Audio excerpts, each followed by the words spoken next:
today. Now that you have met me, I'd like you to meet your neighbor. Just say hello to them and compliment them using your dream home. So you can look at your neighbor and say, you look like a 5-story building in Banana Island. Compliment your neighbor using your dream home. Just picture your dream home. Travel into the future. Even if you have 10 houses right now, you probably want one more. So compliment your neighbor, tell them they look like your dream home, and call them that name.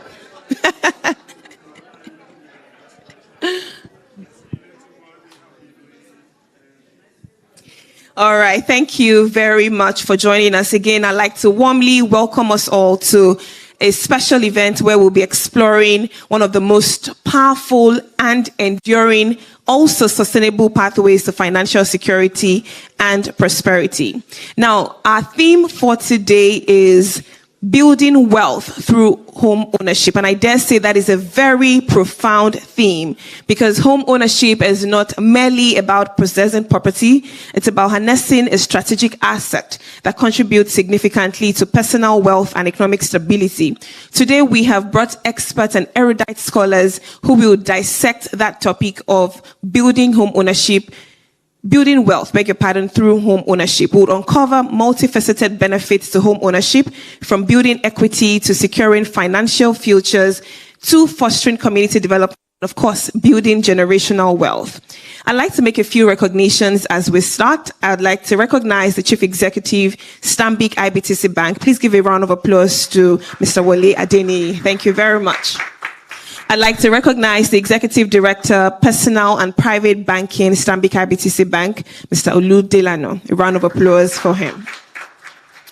I'd like to recognize our keynote speaker who is here, Engineer Abdulafiz Bola Otoriola, the Permanent Secretary, Lagos State Ministry of Housing. A round of applause for him, please.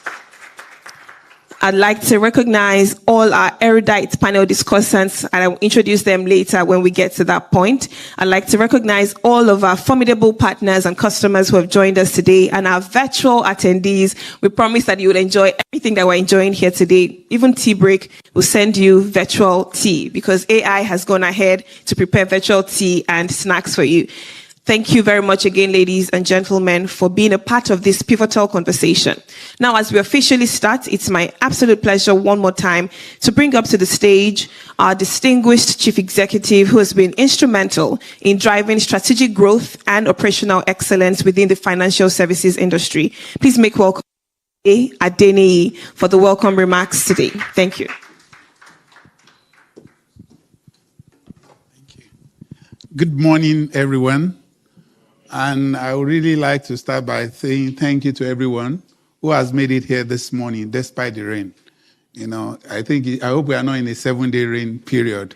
You know, yesterday was, we had a splash flood, and this morning again it continued. And the same thing with, I was told in Abuja, and thank you for IGR for joining us this morning. I know yesterday was downpour also in Abuja throughout, and I hope it's not started this morning again. So thank you for joining us, and I also like to thank those who are online already joining us, and I think there are more people online than we have in the room, and I think maybe because of the rain, that's why we've not had some people here this morning. I'm just going to have a prepared speech I'm going to give, but I will also just interject them something from the heart. Good morning, distinguished guests. I'm excited to welcome each of you to the Stanbic IBTC Home Ownership Summit with great pleasure. Today's gathering brings together esteemed stakeholders and experts from the real estate sector in Nigeria to forge new business relationships, facilitate networking opportunities, and establish a vibrant community of professionals with value chain. When we had that if you look at the list of millionaires and billionaires in the world, about 50% of them are from the real estate sector, or people who have used ownership of homes or from a real estate perspective to build their wealth. So that's one of the reasons, and that's the journey that we're embarking on today. And sharing this with the executive director in charge, that is going to be an annual event. I think this is the lowest scale that we are going to see it. The next time it's going to be in a broader scale and dimension than this, in order to accelerate the journey of building wealth through home ownership. Throughout this session, we will explore latest trend technologies, strategies shaping private and commercial home ownership in Nigeria. Your expertise, insight, and your perspective are invaluable as we navigate the opportunities, challenges, and trends within the industry. We are a trusted partner for growth, and our commitment at Stanbic IBTC remains fostering growth within the sectors and industries that power Nigeria's economy. Today's session will stimulate thoughts and inspire action towards a more sustainable and efficient future in Nigeria's real estate sector. We are privileged to host a distinguished line of speakers and panelists who will share their insights and engage in enriching discussion. I'd like you to participate actively, leverage this opportunity to network, and explore potential collaboration that will drive growth. We were having some discussion. Stanbic IBTC is the only AAA rated financial services solution provider in Nigeria. Only. The next one to us will be about 500 basis points below us. So that tells you the capability that we have as financial institutions to support this dream of building wealth through home ownership. We are not just powered as only the #1 rated financial service solution provider, and that's why we have an ecosystem here. In this room from Stanbic IBTC, we have the insurance team, we have the pension team, we have the trustees team, we have the brokerage team, apart from the bank itself, where we have the personal and business banking, the commercial banking business, and also the corporate and investment banking. At Stanbic IBTC, we are also powered by Standard Bank of South Africa, which is the biggest financial services company in Africa. Just at the beginning of this year, we're looking at one data and statistics, and we're looking at our own portfolio in Nigeria of our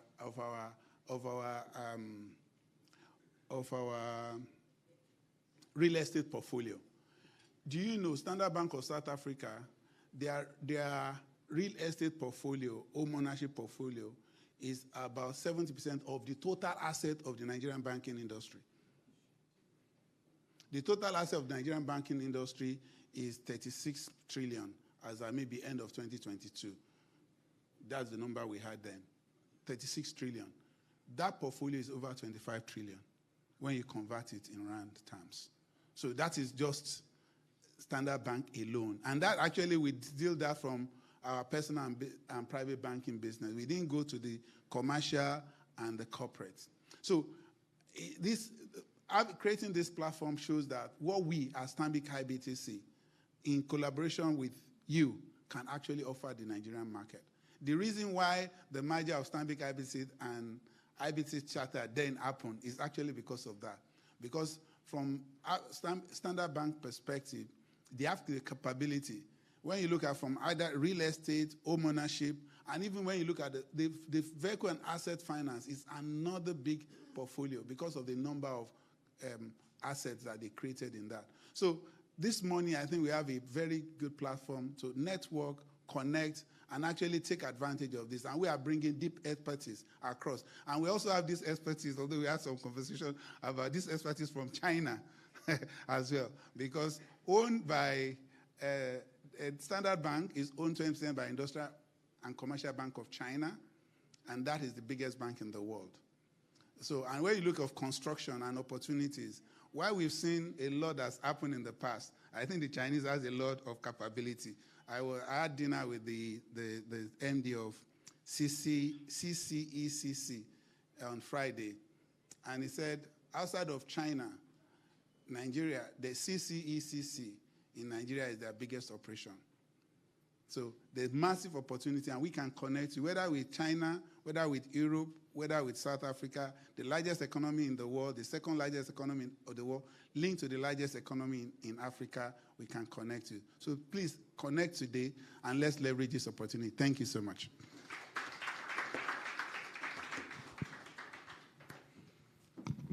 Thank you very much. Please let's give another round of applause to our Chief Executive at Stanbic IBTC.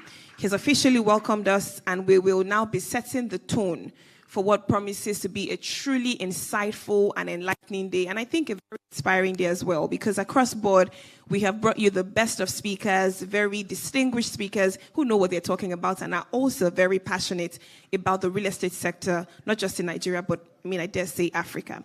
Now, just before he comes up, ordinarily we were supposed to have the Honorable Minister join us. Like we have already announced, but he's unable to join us. Honorable Architect Ahmed Dangiwa was supposed to join us today, but very quickly to set in the tone for what today is about. We have said our theme is building wealth through home ownership. What exactly does that entail? We have a video to display before I bring up the gentleman who will do the official tone setting for today. So let me crave your indulgence to please focus your attention to the multimedia screen as we watch this video before I bring up our next speaker.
Amazing. Thank you so much. Now, according to Robert Kiyosaki, real estate investing, even on a very small scale, remains a tried and true means of building an individual's cash flow and wealth. So we definitely know what we're talking about today, and our theme is on point. To set the tone for today's conversation, I'd like to make welcome the Executive Director, Personal and Private Banking at Stanbic IBTC Bank. Please give a round of applause to Mr. Olu Delano as he comes up stage to set the tone for today. Thank you, Mojibade. Morning, everyone. Please let me get some more energy. Morning, everyone. Morning. Fantastic. So the tone, Wale started already by sharing kind of our vision. But when we look at the reason why we're all here, it's raining outside, but we're all excited to get up in the morning, is really the purpose is to enable Nigerians to live a better life.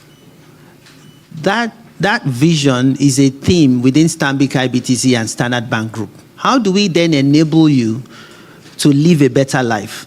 For us who did economics, anybody remember Maslow's hierarchy of needs? And the second, so the first is, eat, breathe, clothe yourself to be decent, and then just be decent in your life. The second is shelter. And so the question then is how do people in Nigeria do live in a house, live in a shelter, just live in I'm not talking about a beautiful place, just live where, and it's more around security, okay? We showed a video just now that speaks to how many years does it take you to save? And in different countries, it's about 5 to 10 years. And, when you look at data, I was working with the analyst over the weekend, something like 65% of Americans own their homes. 65%. That's 340 million people. That's 220 million people in the US own their homes. That's the entire population of Nigeria. In Canada, I think it's about 60%. In Europe, it's about 70%. Nigeria, based on the data we found, is about 15%. So 15% own their homes in Nigeria. So how can we, at Stanbic IBTC and this forum, engage? And we are paying a lot of attention on the demand side. How can we enable the Nigerians to live a better life? And through this mortgage, to be able to purchase your house, either have the confidence to doing it. So today, one is, for those online and in the room, is to get information. My mother drove it into our minds when we were all growing up. Information is power. And one of this area of mortgage or buying a home, the journey, we were just discussing earlier this morning the horror stories of Nigerian in diaspora sending money home to their family. Somehow, they never happen. And the purpose of you going out there is ultimately to have something at home. So we actually are doing a lot in terms of enabling that to happen. And in your whole life's journey, purchasing that house is the ultimate goal. That is your most expensive purchase that you will make ever in your life. You can then get into a portfolio, wealth, and all that. But again, that house that you're having is the one that grows in value, is the one that has about 50% of the wealth. So we just want to encourage all of us. One is to be present, get information. We have a great panelist in the room for today that will share a lot of insights that we can. And from our perspective, once you can get some kind of income, we're very bullish on this at Stanbic IBTC. Very bullish. We're happy. There are lots of folks around in our team.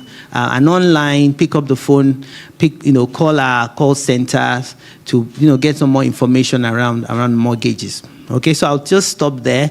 We'll do a lot, but it's very exciting. We've got my iPad out to take notes and just engage and share your insights. Thank you.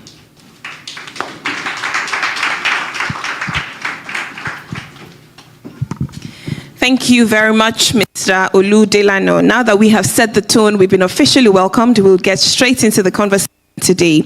We'll start by taking a keynote address, and I think that we are super honored to have in our midst the Permanent Secretary, Lagos State Ministry of Housing, who will join us today. But let me do a quick introduction of him. He has a wealth of experience in urban development and housing policy. He has been at the forefront of initiatives aimed at enhancing home ownership and economic empowerment. Today, he will deliver insights into building wealth through home ownership, offering strategic perspectives that would definitely inspire and guide us towards leveraging property investments for sustainable wealth creation. Distinguished ladies and gentlemen, please let's give a warm round of applause to Engineer Abdulafiz Gbolahan Toriola, the Permanent Secretary, Lagos State Ministry of Housing, as he takes the stage now. Thank you. Thank you very much. The Executive Director of the Stanbic IBTC, Mr. Wole Adeni. Also the Executive Director of Personal and Private Banking of the same bank. My brother from LSDPC, Mr. Larry. Stakeholders here from Urban Shelter. I can see Ajia Aliu. And other stakeholders here. Directors in the banking sectors here, ladies and gentlemen. I think it is my pleasure to be here to represent the Honorable Commissioner for Housing, Mr. Moruf Akidiaro-Fatai, who is on official assignment. I just want to apologize on his behalf first. I'm very sorry he's not here. Actually hope to be here today, but unfortunately he's not here. Distinguished guests, esteemed practitioners and organizer of this event, the Stanbic IBTC. It is my honor to stand before you at this Housing Summit to deliver this keynote address prepared by the Honorable Commissioner. If I deliver it very well, please applaud the Commissioner. Whatever mistake that comes from it, please give it to me. Accept it as.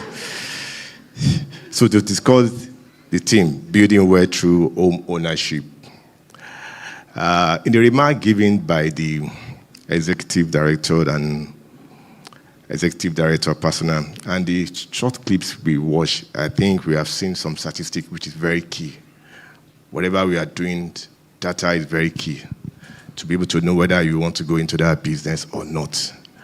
And he said in US, about 65% own their homes. Where in Nigeria, it's about 15. I'm doubting that 15. Because information is very vital to be able to know whether you want to go into that business. Even artificial intelligence need data for you to give you accurate information you need from the. So data is very key. And I'm saying that 15% is, I don't know whether it's adequate or not. but we can still work on it because we have a lot of opportunities to tap in.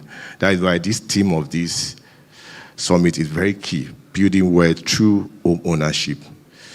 Today we gather here to discuss a subject that is not only central to the economic stability of individual or family, but also to prosperity of our society, which is one of the cardinal focus of this present administration of Mr. Babajide Olusola Sanwo-Olu. The Team Plus, where the M in that plus is making Lagos a 21st century economy. But how do you make it? We all know that the three basic things of life, you talk about shelter is there, food and clothing. That thing, shelter, it is critical to all of us, that shelter. That is why this home ownership is germane to all of us. When you have a home, I think you can think better and you relax more. So home ownership has been a cornerstone of wealth creation across the world, like data given to us. It represents security, stability, and opportunity to build a legacy for future generations. Because we all need to do something for our next generation. We have been lucky to have generations who have done a lot for us. What do we intend to do for the future generation? It is very key for us to start planning. And I must tell you, when you look at Lagos State, in terms of land mass, it's about 0.4% of total land mass in Nigeria, but the population is there. That land mass is about, which is about 3,577 square kilometers. 30% of it is even water. And you know that people are coming to Lagos every day. About 95 people come to Lagos per hour without going back. You can see the huge population, and you need to make provision for them. That is why this topic for this summit is very key for us to look into opportunity to create wealth for the state and country as a whole. In Lagos, where the population is rapidly growing, like I said, is increasing every day, and the demand for housing is ever increasing. The importance of facilitating home ownership cannot be overstressed, considering the 2.3 million housing gap that require a strategic attention of government across our board and other stakeholders across the value chain to resolve. That is why I said we all need to come together because of the population. And the population is increasing every day. There is a gap of 2.3 million, which I think is an opportunity for some of us to come into this venture. That is why I also want to use this to thank some of our stakeholders who have been partnering with us to ensure that we meet the demand of the Lagosians. As long as you are in Lagos, you are in Lagosian, just obey our rules. In bridging this gap, the state government via direct intervention has over the years delivered about 39 estates across the state, amounting to 10,060 flats. You can see 10,060 flats out of about 22 million people living in Lagos. You can see the gaps is there. So wide about 1,938 flats are ongoing in our different estates, ongoing projects in Ikorodu, in Badagry, Ajara, Shogotedo is also there, Ekpe, Itamarun, Egon, in Alimosho, just to mention a few, ongoing in various estates. Hence, over 10,000 home ownership have been established, far embarked on several housing initiatives aimed at making home ownership more accessible to his resident. Though the following initiatives are driven by the government, recognizing the housing is not just a basic need, but a critical component of wealth creation and economic empowerment. So what I just want to do now is to give you some of the activities of government to show that it's not about home alone. It's another way of creating or generating income for, or even revenue for profit for a company like IBTC to be able to see inside and see what they can do to generate more revenue. I think the the executive secretary said something which I think we can also look at, that when you talk about 50% of people in the whole world, most of them make their money from real estate. That shows that it's an opportunity, it's an avenue where we can make a lot of money and also reinvest to better the life of all of us. Affordable housing program. Lagos State has launched multiple affordable housing schemes to cater different income people or group. We have the low, medium, and high. The Ministry of Housing take care of the low and medium, where my brother from LSDFC, they take care of the high, which take care of people like you here in this room. So this program aims to provide quality housing at subsidized rate. It's very key. What you are doing is to provide a home at subsidized rate, that is to reduce the amount we are selling the homes, the units. Enable more Lagosians to enter into property market. This program includes allocation of 40% rebate for all civil servants. Despite that, we know civil servants earn little compared to what you earned. What we have done is we give incentives to civil servants. Whatever the cost of purchase is, we give 40% rebate to civil servants, because we believe salary of civil servants is not something to compare to. That's why we have been asking for salary review that is ongoing. But despite that, Lagos State government still take care of the personnel working for the state government.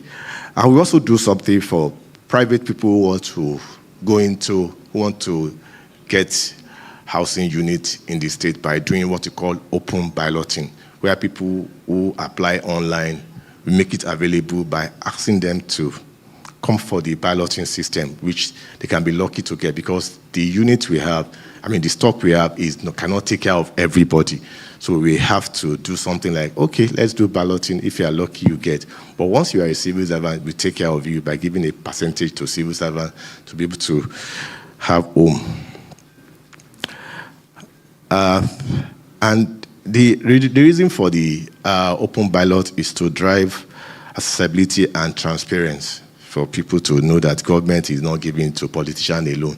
Because we have been having this insinuation that most of our homes are allocated to politicians, friends of government.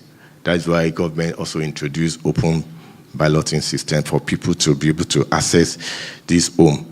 And we also adopt what I call mortgage scheme. In this slide we watch, for you to get your home, maybe you need to save for 10 to 15 years from the data given to us. I think what we have done in Lagos, I think I need to mention it. We have Lagos Home Ownership Mortgage Scheme. We call it Lagos Home, in which the applicant or the subscriber pay 5%, and the rest payment is spread between 10 years.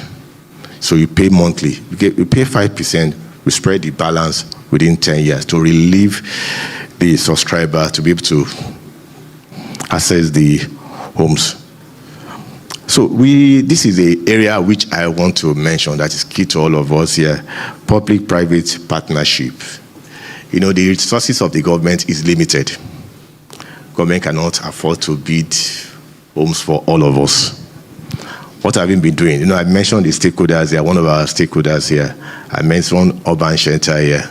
A lot of them who are here, Brooks and us, and others who are partnering with government.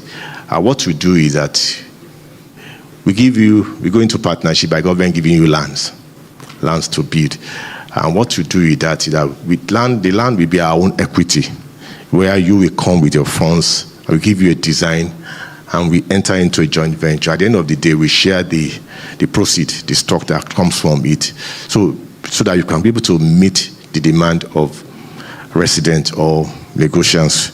So we have been doing that with some of our partners here. And in doing that, we also give what I call 40% rebate on all permits. What do I mean by all permits? When you want to construct a house or an estate, what you need to do is that you apply to government, you come up with your own layout. You come with your EIA, TIA. TIA is traffic impact assessment, economic impact environment impact assessment, you come with all those documents.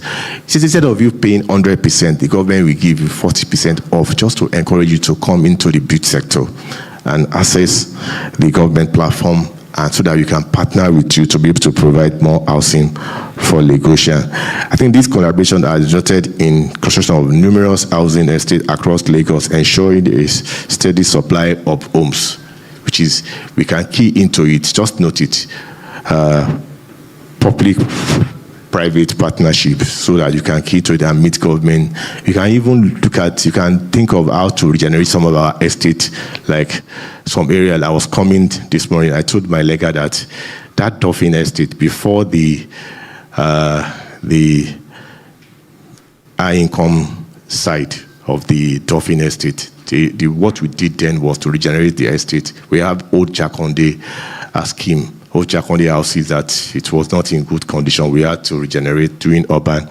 renewal. So the public-private partnership can be assessed by the stakeholders here, even the Stanbic IBTC, to come into and also assist government to regenerate some of these areas in the state.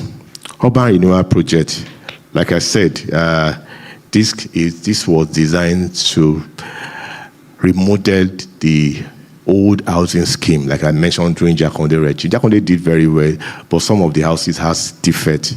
Then, technology keep on improving every day. That is why one of our responsibilities is to look at alternative mode of construction in the state. So it is very key for us to do that. When you see an estate that you believe is not in good condition, we can do what I call urban renewal project by redesigning the model, demolish, and come up with a new design that will fit into the system now, the state now, which is very key. We can look into that.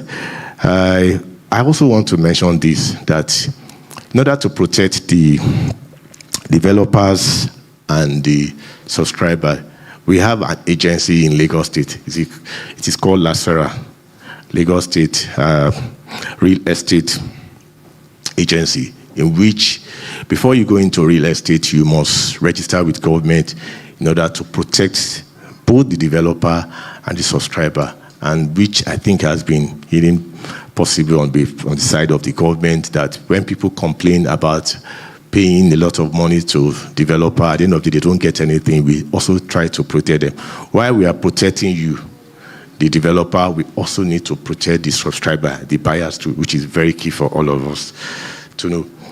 It is also important to state that home ownership is a powerful vehicle, like I said, for wealth creation, and significantly contributor to the financial stability and growth, especially with regards to the element like equity building, appreciation, financial leverage, and tax benefit, to mention but a few. Therefore, home ownership is a passport to wealth creation, like we said.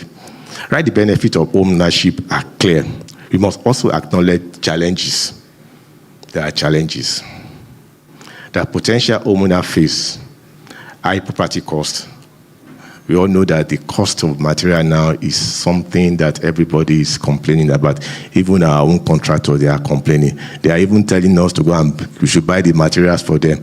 They should just charge us for the cost of labors and supervision. Say why? Because when you price something today, by the time you go tomorrow, the cost has changed, which is a challenge, and which also affect the cost of the property you want to procure, you want to buy. The other thing, this stringent mortgage requirement, you must bring this. When you want to get a mortgage to be able to finance a home, it will tell you bring this, bring your maybe equity, bring your guarantor, bring a lot of things. With this high interest rate, which is also a challenge for some of developer or somebody who want to access the mortgage to be able to purchase a house. So we need to look into it. The economic instability, like we said, the rate of inflation is so high in Nigeria. So these are challenges you must factor when you are coming to that business. So, which can also affect owning a home. Having identified these factors, as a responsible government, we have initiated several interventions and programs to address this gap, which are not limited to subsidizing housing scheme for low and high income earners. adopting a ballot, which I have mentioned, flexible financial options, like I told you, like you pay 5%, you spread the balance under 10 years for Lagosians to be able to access home. Partnership with the private institution, especially with regards to capacity and competency financing, providing the necessary regulation for real estate sector regulations. That is why Lagos State LASERA was established to regulate the activities of real estate, to be able to protect both the developer and the subscriber and the buyer.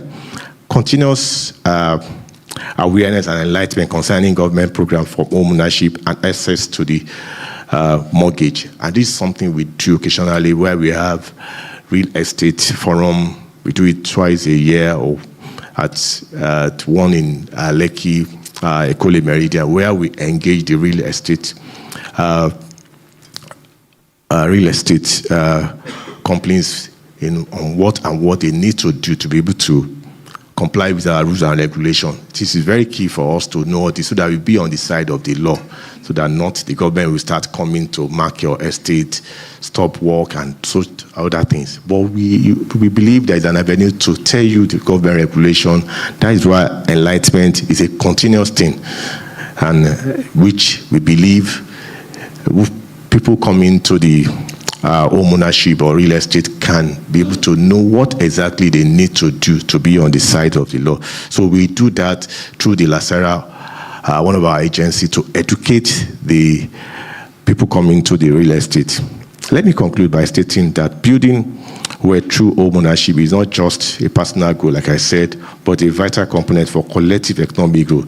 Lagos State Housing Initiative are a testament to the government commitment to empowering the citizen and also foster prosperity society, especially with regards to the bridging the housing gap, right? Also improving access to home ownership for our scheme across the state.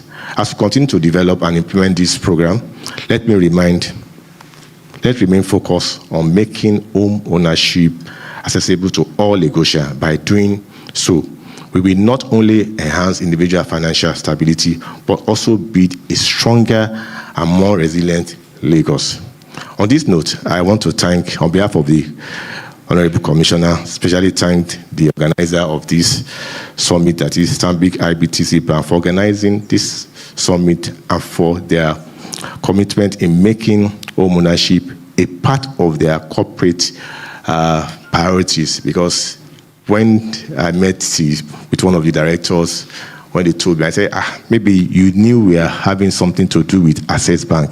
Maybe you want to also use that to also launch yourself into real estate. She said, no, you're looking at it from the CSR point of view, which I think it will go a long way to assist the state government. So we look forward to more practical conversation and engagement for the onward implementation of the resolution of this summit, which I think at the end of the day, whatever you result, whatever resolution may be, you can pass it to the government to look at the government side of it. What are the things government needs to do to be able to enhance your operation and meet the demands of Lagosian to be able to have a home. I want to thank you for your attention and also look forward to our discussion today on how we can further advance the cause of home ownership and wealth creation in Lagos. Thank you very much. Thank you very much. Please let's give a better round of applause to Engineer Abdulafiz Briola, the Secretary, Lagos State Ministry of Housing. I really loved, Engineer, that you touched on public-private partnership, and from this summit, the submission will be brought to you, and we hope that we can work together to actually actualize our goals here at Stanbic IBTC, especially for home ownership for Nigerians, because at some point during this program, during this summit, we would look at the solutions that we have here. Because for us at Stanbic IBTC, it's priority for us to help our customers and everyone who believes in us build their homes, and also much more importantly is to build wealth. That's what we're talking about today, building wealth through home ownership. So thank you very much for sharing your invaluable insights with us. And our Well wishes, please, to the Honorable Commissioner. Thank him for sending, very capable hands to represent him today. Now, distinguished ladies and gentlemen, we hope that you're having a good time and that you're learning and taking notes. We will move on very quickly to our panel conversation. And now, let me mention that our panelists bring, insights and expert knowledge on home ownership and how we can transform our financial future, from navigating the complexities of the property market to leveraging home equity for investment opportunities. Our speakers will provide us with the tools and strategies to make informed and, of course, very impactful decisions today. Now, each panelist is a trailblazer in their respective fields, and it's my absolute pleasure to make them welcome today as they dissect the present-day challenges and, of course, unveil strategic opportunities for leveraging property as a vehicle for wealth accumulation. I'd like to make welcome our first speaker today, who will come up stage to take his seat. I'd like to make welcome. He's called the Transformer, and I like this title. He's a certified sustainable development solutions and modeling consultant. He's an international finance corporation and learning and performance institute certified trainer, an expert in residence at the Enterprise Development Center, EDC, Lagos Business School, Pan-African University, Lagos, Nigeria.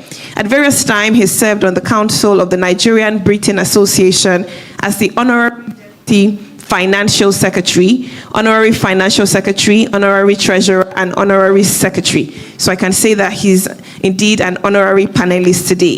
He's presently the Executive Director, Enterprises Services Directorate at the Lagos State Development and Property, which is LSDPC. Prior to his appointment, he served at different capacities as country team lead, chief development officer at the Nehemiah Place, head HR consulting, learning management, public sector reforms, and executive team leadership at VIC Lawrence and Associates. His work experience also went beyond the shores of Africa. He has worked in the United Kingdom for Abbey Life Assurance Company Limited, member company of the Lloyds Bank Group. Distinguished ladies and gentlemen, please let us make welcome today Prince Adeniyi Molaro. A round of applause for him, please.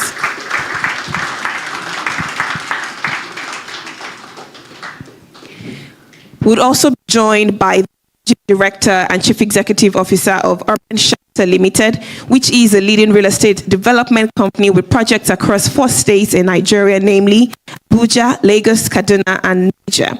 Renowned for its project conceptualization, development, and management, the company specializes in residential, commercial, and retail projects with the goal of creating neighborhoods and transforming lives and skylines.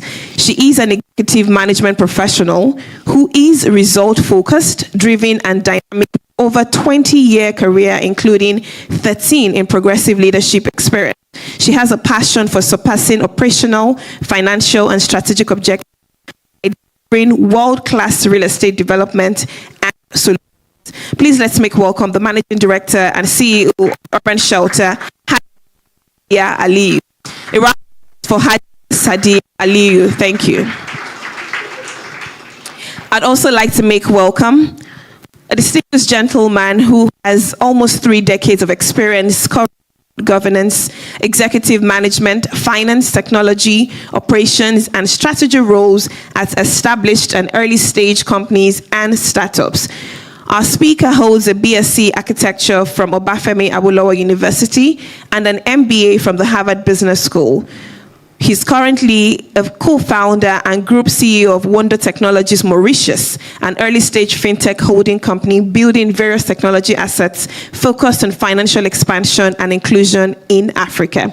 In his operating capacity at WTM, he's responsible for defining the roadmap for and supporting the execution of all company-wide strategic initiatives in Africa.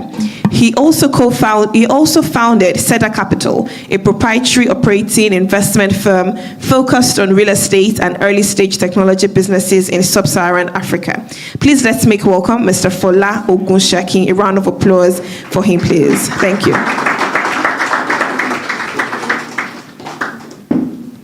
Also joining this panel, I'd like to make welcome the founding CEO of Design Union Limited. He started the company in 2000, started Starting out as a solo architect, he has led the transformation from a boutique architectural and engineering consulting firm to a vertically integrated company which has built remarkable local capacity to conceive, deliver, and operate large real estate projects of international quality. The company has divisions responsible for design and engineering, construction, real estate development, and hospitality facility management. As the CEO, he champions the corporate vision and provides direction for executive management while constantly mentoring and coaching staff for high performance and leadership. Please let's make welcome Mr. Anthony Ahieh as he joins this panel conversation. Thank you so much. We're truly honored to have all our speakers on this conversation. Now, to moderate this powerful conversation on building wealth through home ownership as they dissect current realities and opportunities for growth, it is my absolute pleasure to make welcome the head product at Stanbic IBTC Bank, Mr. Taiwo Ala. A round of applause for Mr. Taiwo as he steers this very powerful conversation today. Good morning, everyone. Thank you so much for joining us. We're delighted to have you. Over to you, Mr. Taiwo. Thank you, Mojibade. It's a pleasure. And thank you and welcome, panel members. It's so good to have you. We're grateful. The audience, if you don't mind, please let's put our hands together again for our panel members. And according to the chase immediately, in Stanbic IBTC, we are obsessed about our customers. And in being obsessed with them, we keep things simple, we make it easy, we make it accessible, and we make it loud. And that's what today is about. In Stanbic IBTC, our passion is to help our customers live a better life. All right? And how else can you help a customer live a better life rather than getting him a home where he can return to at the end of every day, being rest assured that the family is safe? And that's what today is about. We want to help our customers live a better life. Now, you will agree with me that helping our customers live a better life drives everything Stanbic IBTC Bank does, from our product curation to our processes, to our people, to our systems, and all the structures that we have in place to deliver to our client. They're all focused on helping our customers live a better life. But to do that, you again will agree with me that we can't do that alone. And as such, we've got to leverage the entire ecosystem that deliver that outcome to our clients. And that's why we've got a rich panel set up this morning. People that's got industry experience and expertise in how we deliver this outcome to our customers. They are here this morning. And I want to make welcome once again all our panel members. We are so glad to have you. We are going to be dissecting through what the issues are, what are the challenges, and how do we want to make a journey of 5 years. In different parts of the world, it takes a length of time before people are able to afford their first homes. But in Nigeria, we want to make it the first 5 years. We want to set you on the path of owning your home. And you can always return home after a hectic day in Lagos to a decent place where you'll be proud of. And to start on that journey this morning, Aji, I'll be coming to you first. And my first question to you, and I'm sure the audience is listening and they're interested, how does home ownership contribute to building long-term wealth? Thank you very much, Ajia. Thank you. Good morning, everyone. It's a pleasure to be here, and thank you very much, Stanbic IBTC, for inviting me here. So the first three speakers, from CEO to Mr. Delano to Honorable Permanent Secretary, they've covered it in terms of to get yourself onto a long-term generational wealth strategy. The most solid thing you can do is invest in property. And I want to demystify it. We're not talking 1 billion naira homes on Banana Island or in Maitama or Nasokoro. If 5 million is what you have, look for a property that starts at 5 million. Where you start isn't where you end up. Have that vision of in 10 years, I will have the house in Banana Island or in Maitama, but it needs to start with one step. That 5 million is a stepping stone for you. It might be a shop in Agege Market or Kuba Market in Abuja, but it starts somewhere. So have that sense of reality and that sense of growth and pattern. Home ownership unlocks so many things. It's a plethora. Now, yes, I am biased. I'm a developer, 35 years in the business, so obviously it makes sense that I advocate for that. A quick kind of history, or not necessarily history. None of us thought MTN Nigeria breweries would be declaring losses. I don't know of a house, short of an act of God, that perhaps an earthquake has swallowed up that's become a loss. So home ownership does for you is building wealth in terms of equity acquisition, asset management, portfolio diversification, rental income, and if we get to a certain point where our financial system is more sophisticated, then you're able to even leverage, unlock equity from the home, borrow more, invest in more property or more businesses. And before you know it, really within a 5-year trajectory that you mentioned, you now have an impressive asset base that allows you to retire 50 or thereabouts. But the first thing, and as usual, the first most difficult thing to do is actually to decide to do it. I tend to start speeches with, beyond I want to marry so-and-so, the next most important thing you do is I want to buy X, and be very choosy about where that buying of the X is. Know that the world is your oyster when it comes to investment, and especially property. We are at your mercy as developers. We appreciate that you are putting a trust in us. So take the time to really say it's your money. You've earned it very, very intensely. You spent the time, sweat, energy, and blood to do so. So do that research so that you can get yourself on a property ladder. Property doesn't necessarily mean house. I want us to realize this. You can grow towards a house, but property simply means acquiring assets that ends up in a situation where you have built generational wealth for yourself and generations to come. Thank you. Thank you very much. I mean, it's okay to clap. A round of applause for that answer. I love the line, where you start is not where you end. And that's instructive for the young people in Nigeria today. All right?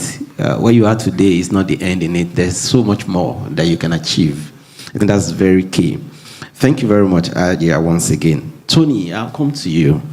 And I'll be asking, how can first-time buyers identify up-and-coming neighborhood that offers best potential for property value appreciation over time?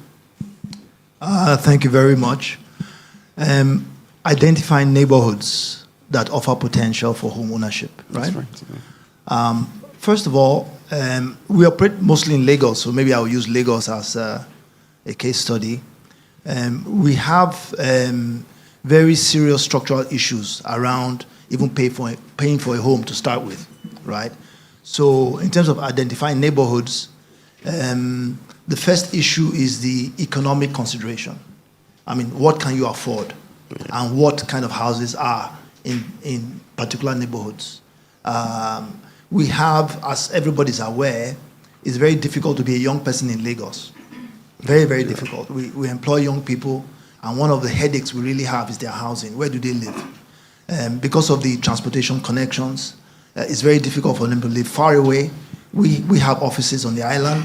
We have offices where they have to travel a long ways to come there, and they cannot afford to live near their offices. This is one of the structural issues that we have in Lagos. So when a young person has to choose where to buy a home, it gets very confusing, because where they can afford is actually very far away. Yeah. But, you know, something happened during COVID. We all discovered remote work, right? That's correct. And honestly, I think it's going to change the way we live and the way we work. Because now, people don't have to be at work 5 days a week. So you can actually live quite far away and commute maybe 1 or 2 days a week to the office. So I think it's going to open new vistas for home ownership. I think people are going to live a little bit further away, work remotely, and then be able to commute a little bit more reasonably than it used to be when we had to commute 5-6 days a week. But I think primarily it's economic. There's also the issue of the family setting. When you're choosing a home, you have to think about schools. You have to think about your spouse. You have to think about who stays at home. You know, nowadays we have 2-income homes. It used to be like that before, but now many times 2 people have to work. So safety is very important for a family. So those are important considerations. One of the things that will also help, I've seen in other societies, is clusters, family clusters. Where do my parents live? If you live around where your parents live, you can get family support, you know, to build your young family or to build your family. So those kinds of things I think we'll start seeing more of with family living within the same vicinity as it used to be in those days, so that we have the support for housing. So I think those are some of the things I see in terms of choosing neighborhoods. yes, yeah. Thank you very much, Tony. I mean, that's quite instructive if you ask me. There are quite a number of things that goes into deciding the choices of places where we eventually invest in properties and where we live. And all of this still depends on affordability in a lot of ways. And that takes me to Prince. Prince, I hope you're ready for me. What steps should prospective homeowners take to financially prepare, all right, for purchasing a home? I think that's needed at this point. Thanks, Prince. All right, thank you very much. Good morning, everyone, and thank you for having me here. Now, let me say this. I started my working career for a short period with Now Merchant Bank, and then I had the opportunity to move to the UK as a young 22, 23-year-old. And that brought a reorientation. Yeah. So the first step is reorientation. Land is important to build. Now, land ownership does not mean it has to be 100% mine. So we can come together and acquire land as a group. Now, does it mean I'm going to build one mansion on that land? So that's the first orientation, that we can no longer build flat. We need to learn to build up. The other reorientation is this. Our parents built mansion of 5 bedrooms. And then at some point, they aged and they couldn't go up anymore. We had to redesign somewhere. So the first orientation is to say to yourself, remember we're talking about wealth creation here. Must you build a 5-bedroom to prove that you're wealthy? No. No. And must you build a 5-bedroom that you cannot easily convert when the need arises? No. So I learned that very quickly, that it is not the size of the land, nor the size of the property that shows wealth, but my ability to convert whatever I've built into wealth. So the first thing, land. How do we get the land? Now that's what I'm doing, working with the young people. So Mojisola was correct, the transformer. So I'm working with young people to create a reorientation, to say, let's acquire the land with the understanding that it is not where we start that we end. So if we go far to acquire the land cheap, we're not saying we're going to live there, but there will be people that will live there. So we end. Remember, the first orientation is wealth. It is not occupation. So the style, the formation is important. And so land, and then how you get the land. Now, the second thing is, how do you acquire the land? Again, I learned that very well moving out to go work in the UK. There must be an intentional and deliberate savings culture from that age. So before I had the container of the trailer head, so as a man, I'm the trailer head. My wife, my children become the back of the trailer head. Before I have that trailer back, join the trailer head, I need to run quickly first. What does that mean? Before I take on those responsibilities, I must be able to have begun to save. So, again, timing is very key. I start working at 22. Do I want to get married before 27 or 28? I don't think so. So I have 5 years. So the 5 years, I have 5 years without all the responsibility. I will set aside 5 years. Am I making sense? Oh, of course. Okay. So the question is, most of us in this room have missed that era, but you can correct it with your children, with your younger ones. So your first 5 years after graduation, you start working, deliberate intention to save. And you can work out the metrics. Again, in the UK, they gave us the mentality that you can start with a condo, self-contained. So how do I get my friend and my brother Tony to build more self-contained, which is like a 1-bedroom, 2-bedroom? And then the next orientation they gave us was that you can remortgage that condo after your salary increases to a 1-bedroom to a 2-bedroom. So by the time you are getting to 2 bedrooms, you take on a co-partner as a wife. So you now have 2 incomes to apply for the mortgage. Now you might think and say, all these are too logical, too scientific, and that's why I started by saying the orientation first. Now, if 2 of you put your money together, it was a conversation yesterday, because I tested it. And the man said, even though she's contributing and joining me, but the property will be in his name.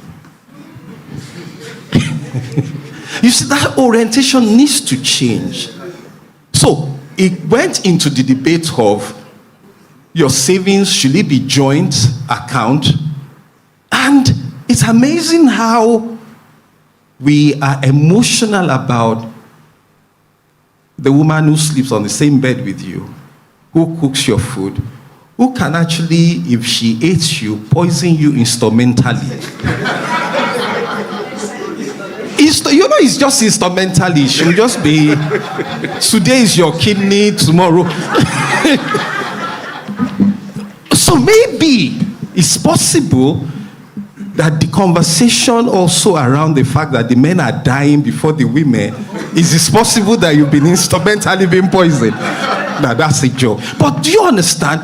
The men were so passionate to say no. So I said to them, how do you expect her to be a co-contributor to enhance your better life, and then you want the property in your own name? Now, if something were to happen to you, so that's why some culture will come conveniently and drive the woman away.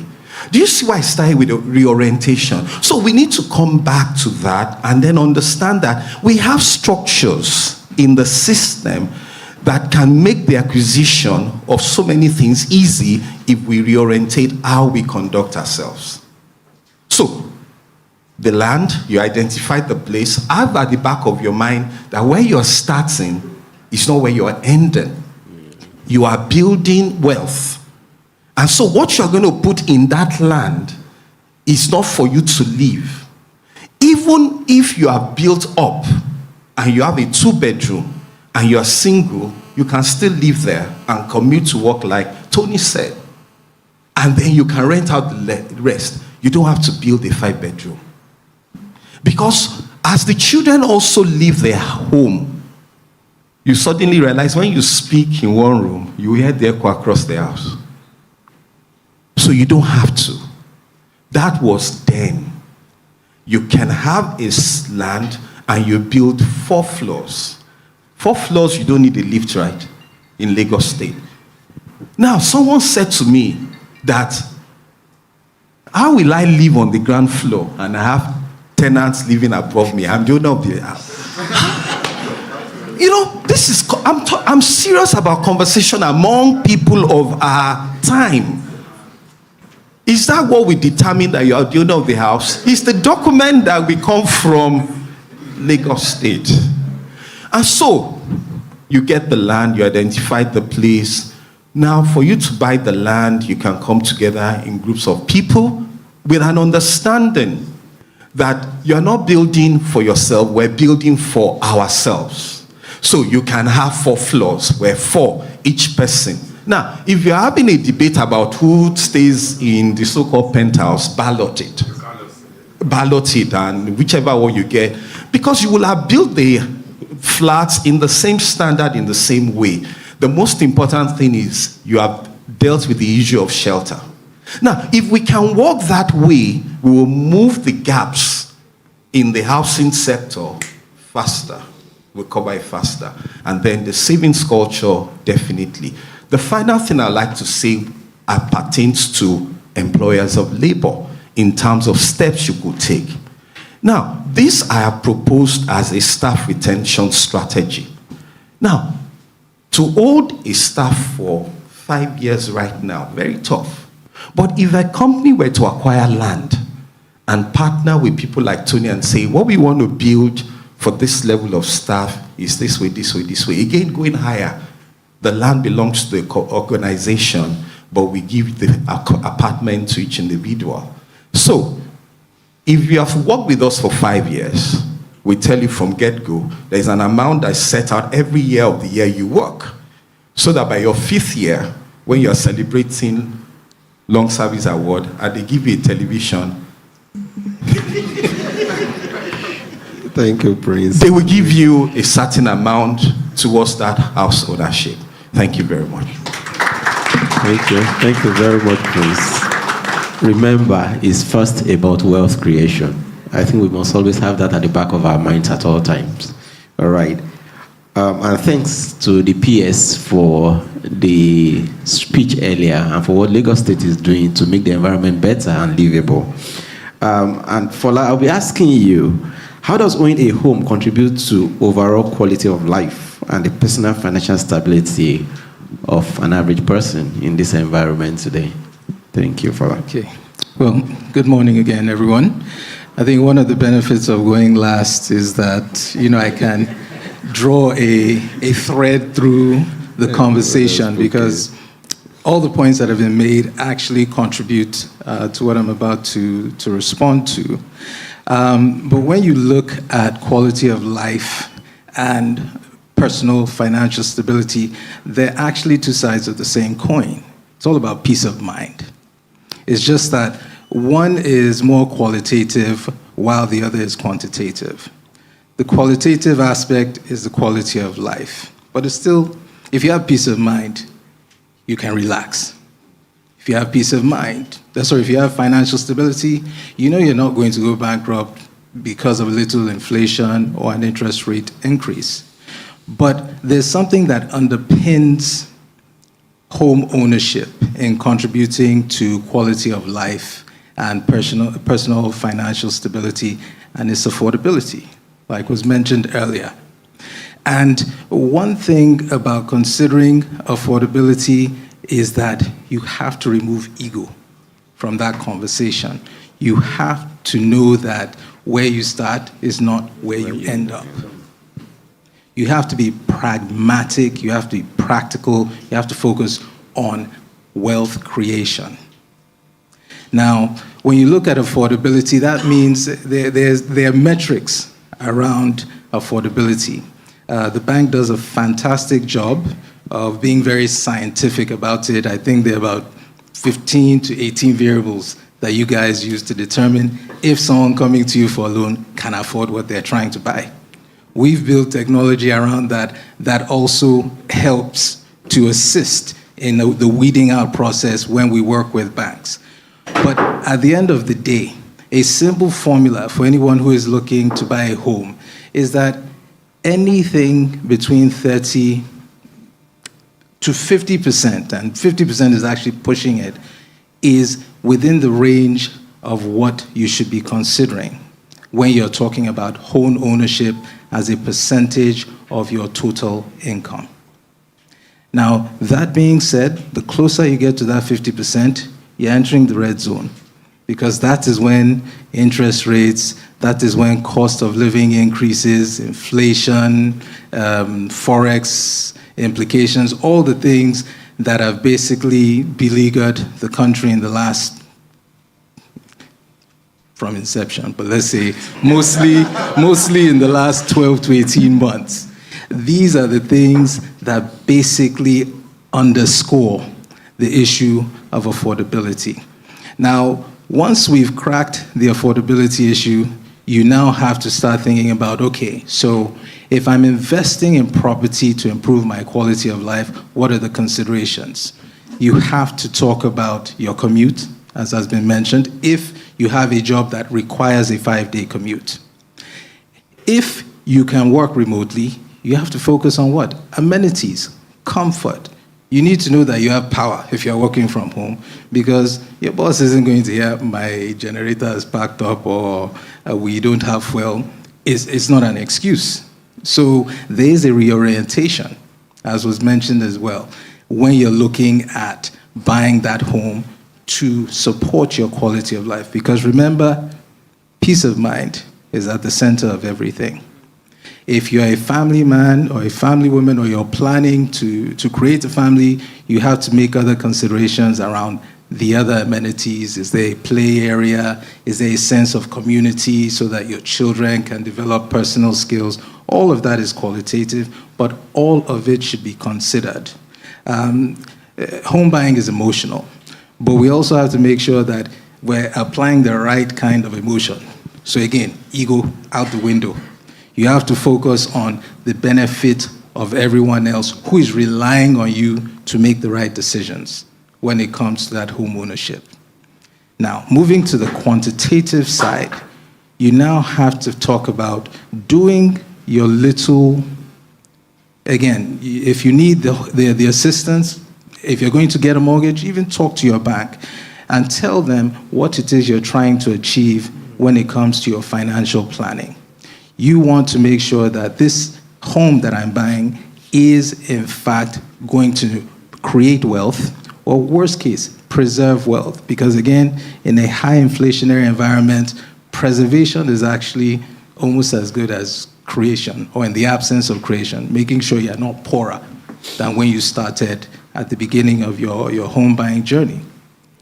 Now, once you start looking for a home for your personal financial stability, you're talking about the capital appreciation, making sure that the rate at which that value increases ideally outpaces inflation, but worst case, at least is keeping pace with inflation. Because again, you want to make sure that that asset is increasing in value over time, one, and two, as has been mentioned again earlier, it can be used as a source of liquidity if you need to do a second mortgage, or it's called a home equity release in some cases. I've personally benefited in 2 different countries, South Africa and the US, from being able to buy a house I could afford, by the way. And in 5-6 years, I think South Africa was even as short as 3. And I exited at premiums of anywhere between 50 and 100%. The one in the US partly paid for my MBA education. The South Africa one, it actually helped me settle down in Nigeria, where I could start risking funds, investing in real estate here, even though that didn't end well. But at least I had the money. I had the money to risk without winding up under a bridge at the end of the day. So the point is, we need to make sure that where we have to apply emotion to buying, let's do that. But where we have to be scientific, logical, pragmatic, which is on the planning side, we have to be very strategic and very practical about how we do this. And the last point I'm going to make here is, if you look at other countries where home ownership is high, the UK, the US, Singapore, which is almost 100%, I think it's about 95%, South Korea, all of these countries have what? Great quality of life and fantastic financial stability for most homeowners. So we have to find a way to emulate that in spite of the constraints that we have here. And one thing I'll give credit to Stanbic IBTC about is they're actually taking a long-term perspective. And they didn't ask me to say this, is based on my interaction with them. In fact, the person who told me here is the predecessor of the current MD. And this was about 3 years ago, because I had to ask him, how do you afford, how are you able to provide these low mortgage rates? And his answer was simple.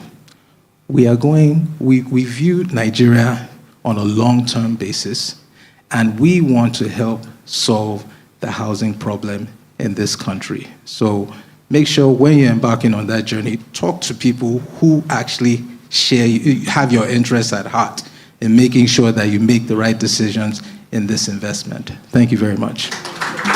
Put our hands together. Thank you very much, Fola. That was quite insightful. You will agree with me that for some of us, buying a home may be the biggest investment we'll ever make.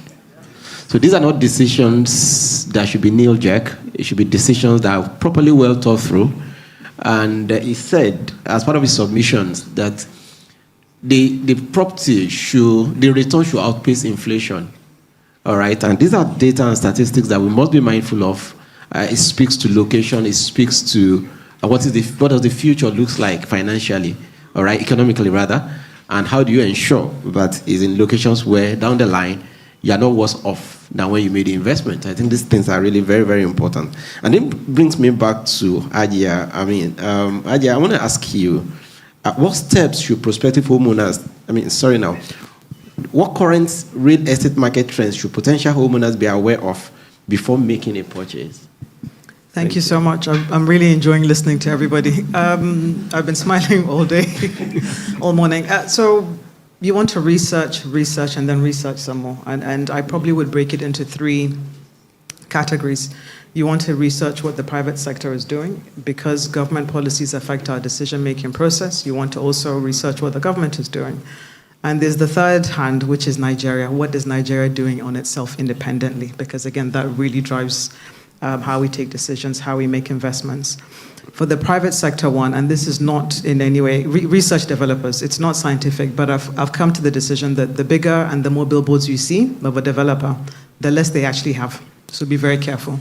If it walks like a duck, it talks like a duck, it quacks like a duck, it's not a swan. Your red flag should be blazing, walk away, run fast and run quickly. Take the time, like I mentioned at the very beginning of this, to be choosy about where you assess. You're planning ahead, so this isn't a decision that you take lightly if you're taking your investments or you're coming together as a group of people to lock in funding and then go ahead and make that investment. But you want to look at location, you want to look at growth areas.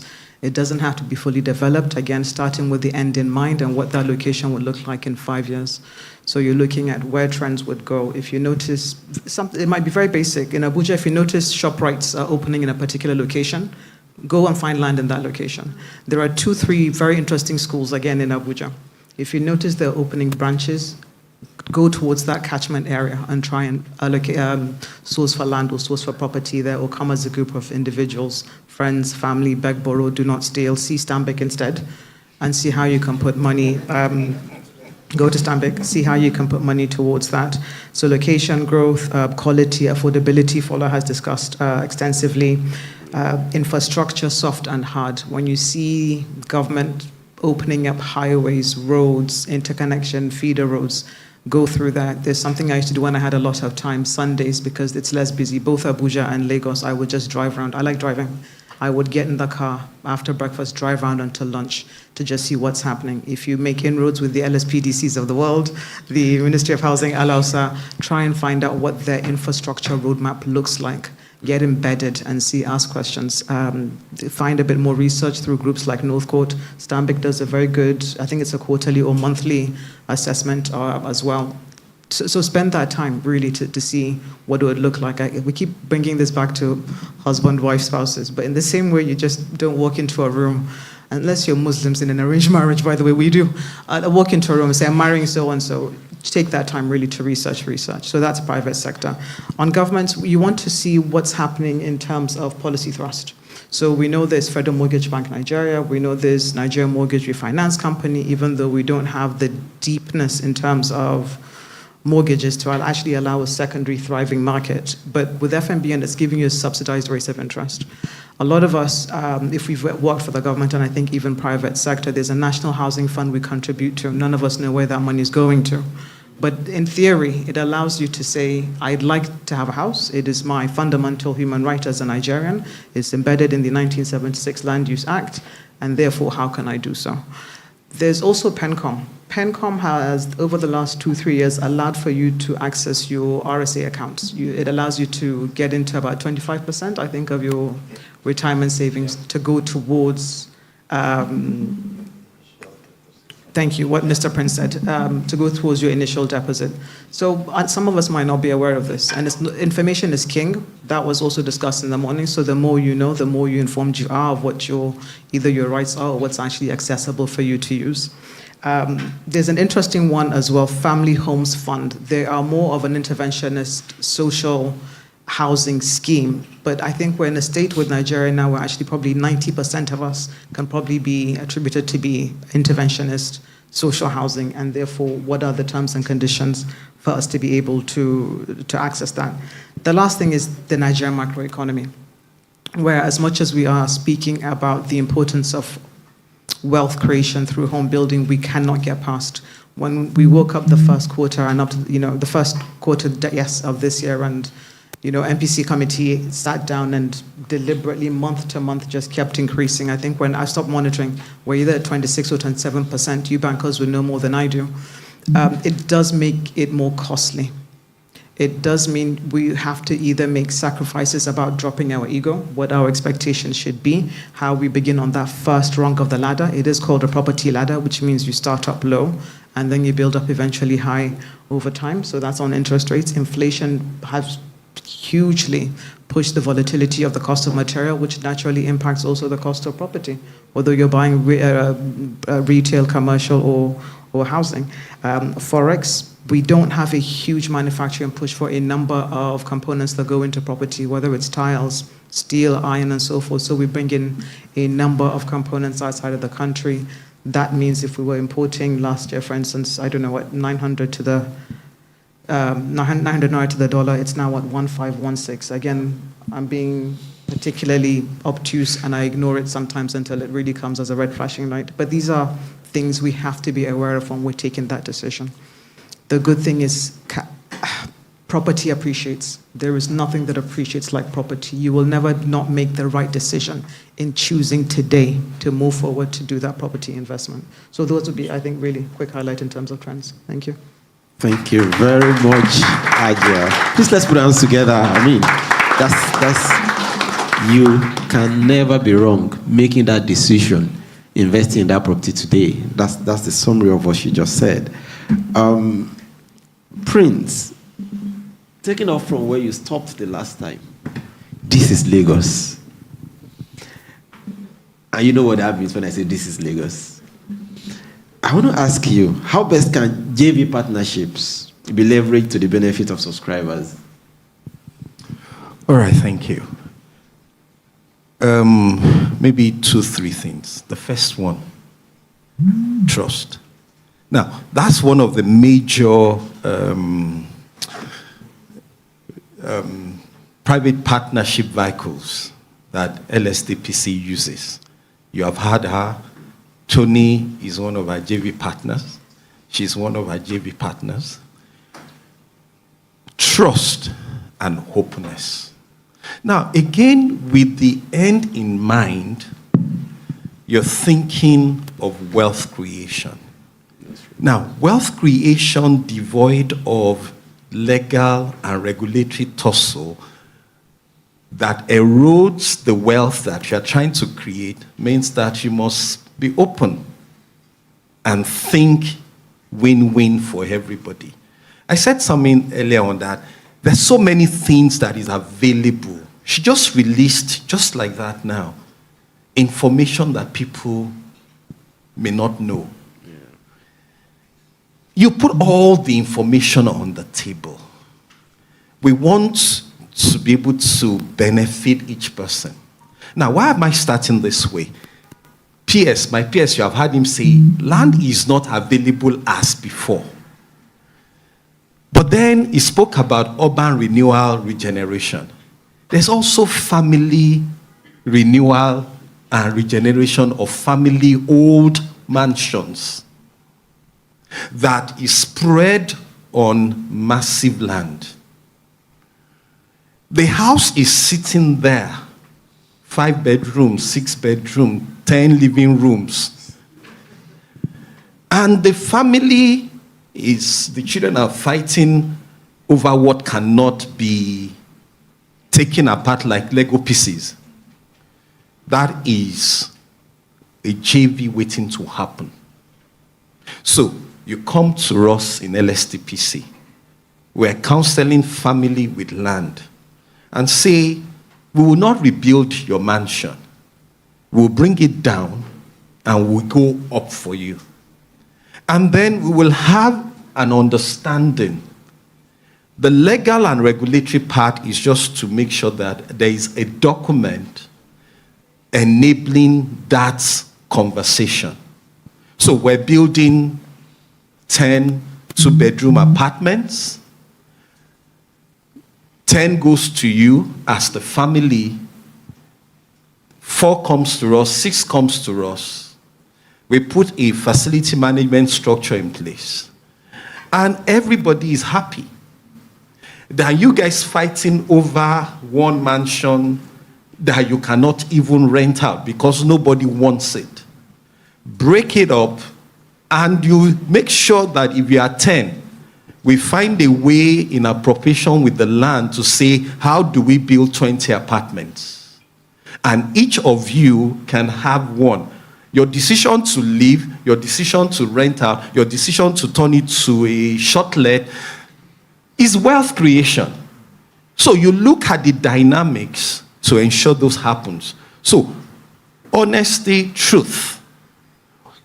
Lay all things clear. Make it open. Let the end be known before you start. And let no one try to be clever. So coming back to this is Lagos. It is the people that make Lagos corrupt.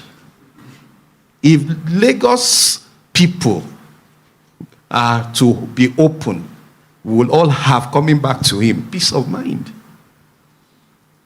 Easily, peace of mind. And it comes back to my thinking, reorientation. Do you want 1 or do you want 10? Do you want a situation where everybody, and you see this comes back to the fact that it is not where the firstborn, we say out of the 10, I want 5. There will be no peace of mind. You see, these are things that we all smile about, but these are the things we contend with daily in LSTPC. So families come, and the firstborn says, I have a right to. Now, that's the reorientation we're talking about. And so many families that have been left with huge sums. One of them, we used to say to them that your dad has loads of money. The man has passed on. The first son has passed on. They are both sons. They still haven't accessed the assets. They're all still in court. It's not necessary. So sincerity, openness, honesty, JV is a major, fantastic vehicle. I'm sure you will attest to it. I'm sure Tony will attest to it. I'm sure the families that are benefiting from it will attest to it. So JV is a major leverage. It's simple public-private partnership that Lagos is driving. And you know, we call our governor Mr. Housing. In fact, today is his birthday. Oh, wonderful. Yeah. So we call him Mr. Housing. His major concern is how this can be done. And my PS mentioned that we're doing affordable housing with another bank. So I want to urge Stanbic IBTC. I want to say thank you. Also, we're working on a diasporal collaboration as well with Stanbic IBTC. And I must also say, Stanbic IBTC, one thing you will do for the next generation is to find a way that you create a product that encourages them to save intentionally for home ownership. It's going to be an advocacy. PS, it's going to be an advocacy. We have to be deliberate about that advocacy, which would address reorientation. And then create the products and the opportunities. Many of the young people, sorry I'm taking this, are also engaging in things that they shouldn't engage in now. So they make their first break. They buy a Mercedes-Benz. Or they want to come and live in Lekki. It's taking some of us 18, 20 years to... I'm not saying they must wait for 18, 20 years. But the truth is that last week we went to check the side mirror that got broken of one of the cars, and it was 750,000, one side mirror. Thank you so much. No, let me say this. They took the car for service, one of the blessed cars, and there was a problem with the tire. And they called me and said, a new tire is 500,000. Yeah, go and find out now. A good tire is 500,000. And so they need to also understand that they don't have to do those things now. Remember, it's not where you start that you end. Thank you very much. Thank you so much. Thank you, Prince. Without further ado, Tony, I'll come to you as we make to round off this session. And it's to ask you your thoughts and views. Home ownership in 5 years. What are your thoughts? Is it feasible? It has to be. People have been owning homes some time, and I think we'll continue to own homes. The question is how the banking industry, the government, the private sector will lower the bar. Because I can tell you that today it's very difficult to own a home. One of the things I used to jokingly tell most people is that, I don't know if I should say it here, but many of the homes that I developed, I can't afford. Yeah, and they will laugh when I tell them, because on my salary as the CEO, I can't pay 200 million naira cash for a home. I cannot do it. If I'm able to do it, my company will close up, right? So how can I ask people to pay this money in 1 or 2 years, right? And then in the last few years, we see what has happened to the naira. We see what has happened to property prices, right? So we need to have deeper conversations, not like this, not in this kind of forum. We need to have workshops and come together and figure this thing out. Because if in 5 years, okay, let me just backtrack a bit. So my children are now finishing university, right? And the last thing I want is for them to live somewhere else in another country after all the dollars are paid and all the real estate we've done here, and they're somewhere else, doing some job somewhere, and they're not here building this country. I don't want to hear it, right? But how can they come back when they can't even buy a home? I bought my first home when I was 26 because I was in the US, and I bought it as an architecture student, right? So it can't be wishful thinking for us. Today, it's almost impossible for a young person to buy a home. Right? Right. So when we talk about 5 years, if we're going to be serious about this, and we're going to do something in 5 years, we need to start thinking about how this is going to happen. No? Maybe by putting train lines to Ondo State so that they can buy a house for 5 million and be able to come to Lagos. Whatever. But we have to solve the problem. Thank you very much. Thank you so much, Tony. Secretary Club. And finally, Adi, I'll give you the last call on this. No, I'll give you the last call on this. 5 years, is it possible and feasible for working Nigerians to achieve? Yes, but I'm ever optimistic. Let me couch that. And I'll give you a quick example in terms of urban shelter and perhaps what each of us also beyond government or others, but what's in our own sphere of influence and power. We had 2 things we did. I think 2016, once we came out of that first dip, 2015, post-Buhari election, the economy was fairly stable for the next few years, and we actually introduced a 5-year payment plan for affordable to middle-income properties in Abuja. It was wildly successful. Agencies, government agency workers, the CBNs, the NSIAs, I won't mention EFCC, police, a number of them bought 2-bedroom, 3-bedroom terraces, 4-bedroom semi-detached. Hugely successful. Then we hit COVID. We still struggle to get it through year one, year two post-COVID, but by January last year, 2023, we had to stop that 5-year mortgage. But that's something as an individual company, we said we believe, this is from our chairman, that shelter is a basic human right. Whoever walks through that door, we need to find a property, whether it's a studio flat or a 5-bedroom mansion that fits their budget. That's a bit of a CSR or a responsibility that we took on for ourselves. That is now crashed, unfortunately, and we're trying to work with groups like Stanbic to see how else we can turn that trend.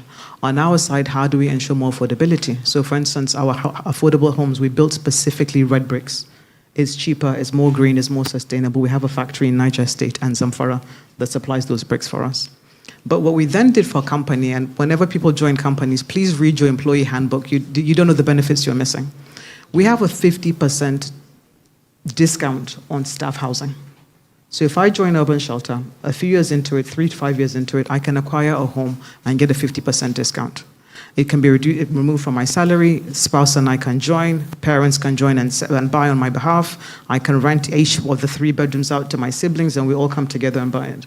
Again, that's a responsibility as Urban Shelter. As a company, we said our 300-member staff should be able to live in property. Beyond that, we then have a 15 to 20% discount on assets, property. Why? Because we want to see people grow. We want to build ownership. We want to build wealth. And when properties are a bit expensive, we've had an entire department, building services, very cohesive group of individuals. That's the architects, the engineers, and the QS, came together, pulled money to go and buy property from their things like their bonuses. So they didn't even have to take extra income. This was just bonuses put together to do that. Now I'm giving you a micro example. That imagine if the government agencies also said we are going to contribute towards home ownership because we've decided that an intervention has to happen for shelter. If other private organizations said, how do we help bring cooperatives, essentially create cooperatives for our organizations so that we can create the 30% or 25% equity needed for a Stanbic to look at our staff.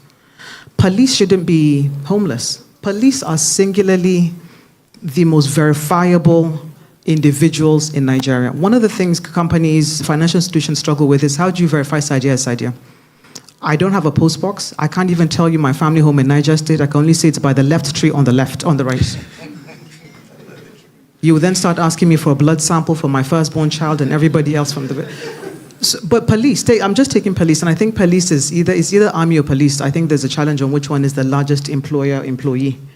But if you take police alone, police came and approached Stanbic and said, we will move our entire salary account to you. What can you do for us? Billions, trillions are going to flow into you annually. What can you do in terms of creating mortgages for our 200, 300, 400, 1 million policemen and women of Nigeria? A bit of more critical thinking. I completely, by the way, agree with my colleague, completely also, that actually workshops have to happen, give and take, sacrifices, interactions, JVs to bring down prices. And it has to be a very cohesive, holistic, multi-layered approach to problem solving rather than a silver bullet. And what's going to work in Abuja may not work in Zamfara. What works in Zamfara may not work in Lagos. Honorable Permanent Secretary mentioned the 0.3%. I'm from Niger State. We have the larger landmass. If I want to build that 10-bedroom in a 10 hectares, I can do it, sorry. It's simply a situational issue because we're different Nigerians. It's on a cookie cutter approach. So my initial answer is yes. There are certain ways. Thank you. Hands together. Building wealth through home ownership. Tony, thank you very much. Hadia, we can thank you enough. Prince, we're grateful. And Fola, thank you so very much, everyone. Yeah, we draw the curtain on this session. Thank you very much, everyone. Thank you. All right, so we'll pose for a group picture. Yes, very quickly. A group picture. Thank you. You'd agree with me that it has been thoroughly insightful. It has been a cocktail of humor, insight, wisdom, intelligence, and lessons to learn. So thank you very much to our very distinguished panelists for sharing from your wealth of knowledge and experience. We're truly honored to have you here this morning.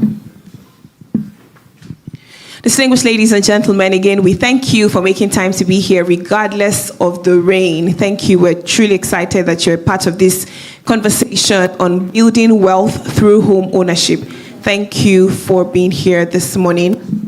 we have another conversation, but we'll go on a quick break. But let me inform you that that conversation is very crucial to today's meeting. We'll be discussing the solutions that we have here at Stanbic IBTC. Because yes, we've brought everybody to discuss, challenges and opportunities inherent. But how do we, go forward from here? We have a very interesting plan for you here at Stanbic IBTC, and we'll be discussing that when we return from the break. But one more time, as our panelists exit the stage, can we please give them a resounding applause for that powerful session?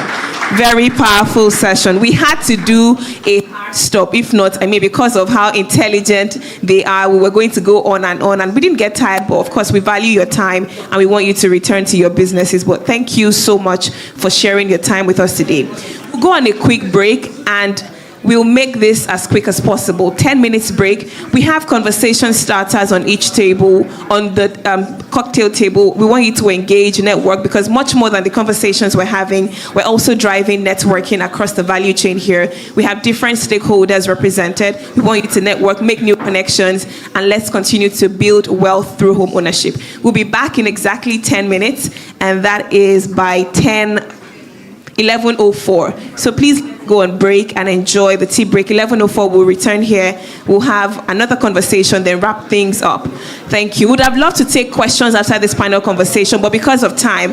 However, the good part is you can engage panelists at the tea break stand. So we have different tables, conversation starters. You can walk up to them and ask them your personal questions. To all our virtual participants, we know you also had questions. We saw some of them, but interestingly, our panelists already, actively answered them. So we hope that we've catered to your needs. Thank you for joining us virtually. We didn't want to leave you out, but thankfully we've answered most of your questions. If you have any more questions, please drop in the chat and we'll respond to you either via mail or some way, somehow. We'll definitely find a way to reach you. Thank you very much, everyone who's joined us. Please enjoy your tea break, and let's return to the room by 11:04 so we can continue the conversation and wrap it up very swiftly. Thank you very much. We'll see you in 9 minutes.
Owning a home is a key life goal. Before today, it's been very tough for Nigerians to get to the key. How long does it take workers in other countries to save for their first home? In Canada, it takes. And in the USA, it is.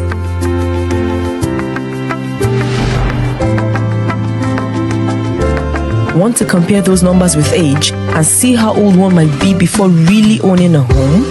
This is why we're inviting you to go on the Own Your Home in 5 Years journey with us at Stanbic IBTC. You can count on us to give you 5 years to own a home, tailored mortgage solutions, competitive interest rates, flexible repayment options. We believe that owning a home in 5 years is possible today, and we invite you to journey with us. Visit any Stanbic IBTC branch today or go to www.stanbicibtc.com to learn more about our home loan solution.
knowledge, insights, lessons, and of course, charging us to invest in real estate, because it is, just like the permanent secretary said, it's a passport to building sustainable wealth. So thank you very much to all our speakers, all our distinguished panelists, the Chief Executive of Stanbic IBTC, thank you, our Executive Director who also spoke to us and set the tone for today's summit, thank you very much.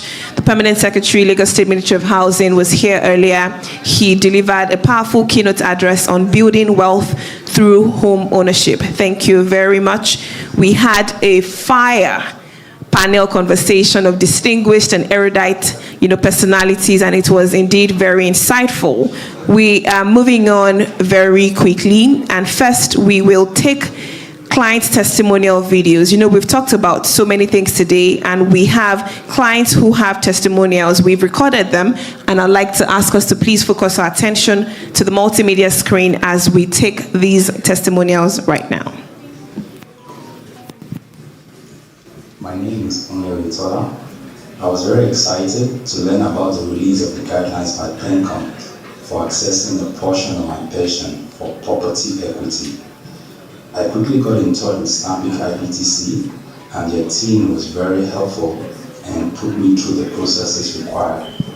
I was very impressed by the professionalism and industry knowledge displayed by their personal wealth and home loans teams. They put me at ease, and they were able to work with me to overcome all obstacles encountered, this being the first time this method was being utilized. I am very happy to have my equity via RSC disbursed, and glad I chose to go with Stanbic IBTC Bank. Amazing. I received exceptional service from Stanbic IBTC Bank during my recent mortgage application process. From start to finish, my experience with the team was nothing short of outstanding. From the very first consultation, I was impressed by the professionalism and product knowledge of the staff. They took time to thoroughly explain available options and answered all my questions with clarity. This really assisted me as I navigated the complexities of securing the mortgage facility, and the whole process was concluded in record time. Kudos to the Stanbic IBTC Home Loan team. Amazing. Please let's give them a round of applause, and a bigger round of applause to Stanbic IBTC and the Stanbic IBTC Home Loan team. I've hosted quite a number of events for Stanbic IBTC, especially when we talk about different solutions to different sectors. And at each event, you just automatically assume that that's the only product they have. Because today you've heard about, we would soon hear about Stanbic IBTC solutions to home ownership, especially as we talk about the journey to 5. And then you come to another event, you say, okay, is this the only product? And that's because they focus their attention very meticulously to providing solutions to all challenges in different sectors. So whether it's be in the energy sector, in the health sector, and now we're talking about the real estate sector, Stanbic IBTC always prioritizes customers and customers' needs. So as we move on and delve deeper into today's discourse on building wealth through home ownership, we now turn our focus to innovative solutions offered by Stanbic IBTC in this regard. Our next panel conversation brings together a distinguished group of experts who will illuminate how strategic financial tools and tailored approaches empower individuals to achieve their home ownership goals. We'll talk about flexible financing options to expert advice on navigating the real estate market, and then we will go into how Stanbic IBTC pioneers pathways to transform aspirations into tangible wealth through property investment. It's my absolute pleasure to make welcome our panelists now. When I call them up, please give them a round of applause as they come up stage. I'd like to make welcome Aderonke Adeshoye, Head Home Loan Stanbic IBTC Bank. A round of applause for her as she comes up stage. Thank you very much. I'd also like to make welcome the Executive Director, Business Development, Stanbic IBTC Insurance Brokers, Temitope Popola. A round of applause for her. I'd like to make welcome Benedict Nweke Nwosu, the Head, Benefits Administration, Shared Services, Stanbic IBTC Pension Managers. Thank you very much. I'd like to introduce the moderator for this particular conversation. Our moderator, That's actually a very interesting one. In my opinion, I would say that all Nigerians... Let me pause you 1 second. Can everyone hear Aderonke? Yes. Okay, so you might have to put the microphone closer. Okay. Is this better, Mujibade? All right. Thank you so much once again. So in my own opinion, I would say that all Nigerians resident and abroad are eligible to own a home in Nigeria as at today. Basically, the profiles we have, it covers both salaried individuals as well as business owners. So irrespective of what you do as an individual, and we're able to verify your cash flows, we can actually walk that journey with you to own a home. Now, Stanbic IBTC is able to make this possible with our bouquet of solutions. My favorite in the bouquet is a specialized mortgage, which is something that every person who is in active employment right now should actually key into to buy a home. So the solution allows you to access up to 25% of whatever your pension balance is. We call it retirement savings account here. And you can actually deposit that as a deposit with Stanbic IBTC as a lender to actually start that journey towards buying a home. I'm glad to tell you that we're able to do that for you, irrespective of who your pension fund administrator is. And we would also be able to buy you that choice or dream home in any city and state in country here. We also have another one that allows existing homeowners to actually access what we call liquid assets, which is equivalent to cash, to either buy another property or for the purpose of any personal obligation. While we would not want to give you money to marry a new wife or probably go on holiday, but we're saying that as an existing homeowner, you must be able to access some form of value for a home that you have acquired. And we're saying that where that aspiration is actually to buy another property, you will be able to access more money. But if it's for any personal obligation, then not as much. Going a step further, we did say that Nigerians abroad, they are also able to buy homes in Nigeria. We have the Diaspora Mortgage Solution, which is actually targeted at Nigerians in professional job functions across the world, US, UK, Saudi Arabia, name it. We're willing to help them on that journey. And we also have some other solutions that you can also key into. We're happy to refinance your existing mortgages. We can take them over. And then more importantly, if you have a semi-finished unit or even an off-plan project that you would like to key into, we would like to let you know that Stanbic IBTC Bank is the partner to work with. Thank you. Thank you very much. Stanbic IBTC Bank is a partner to work with.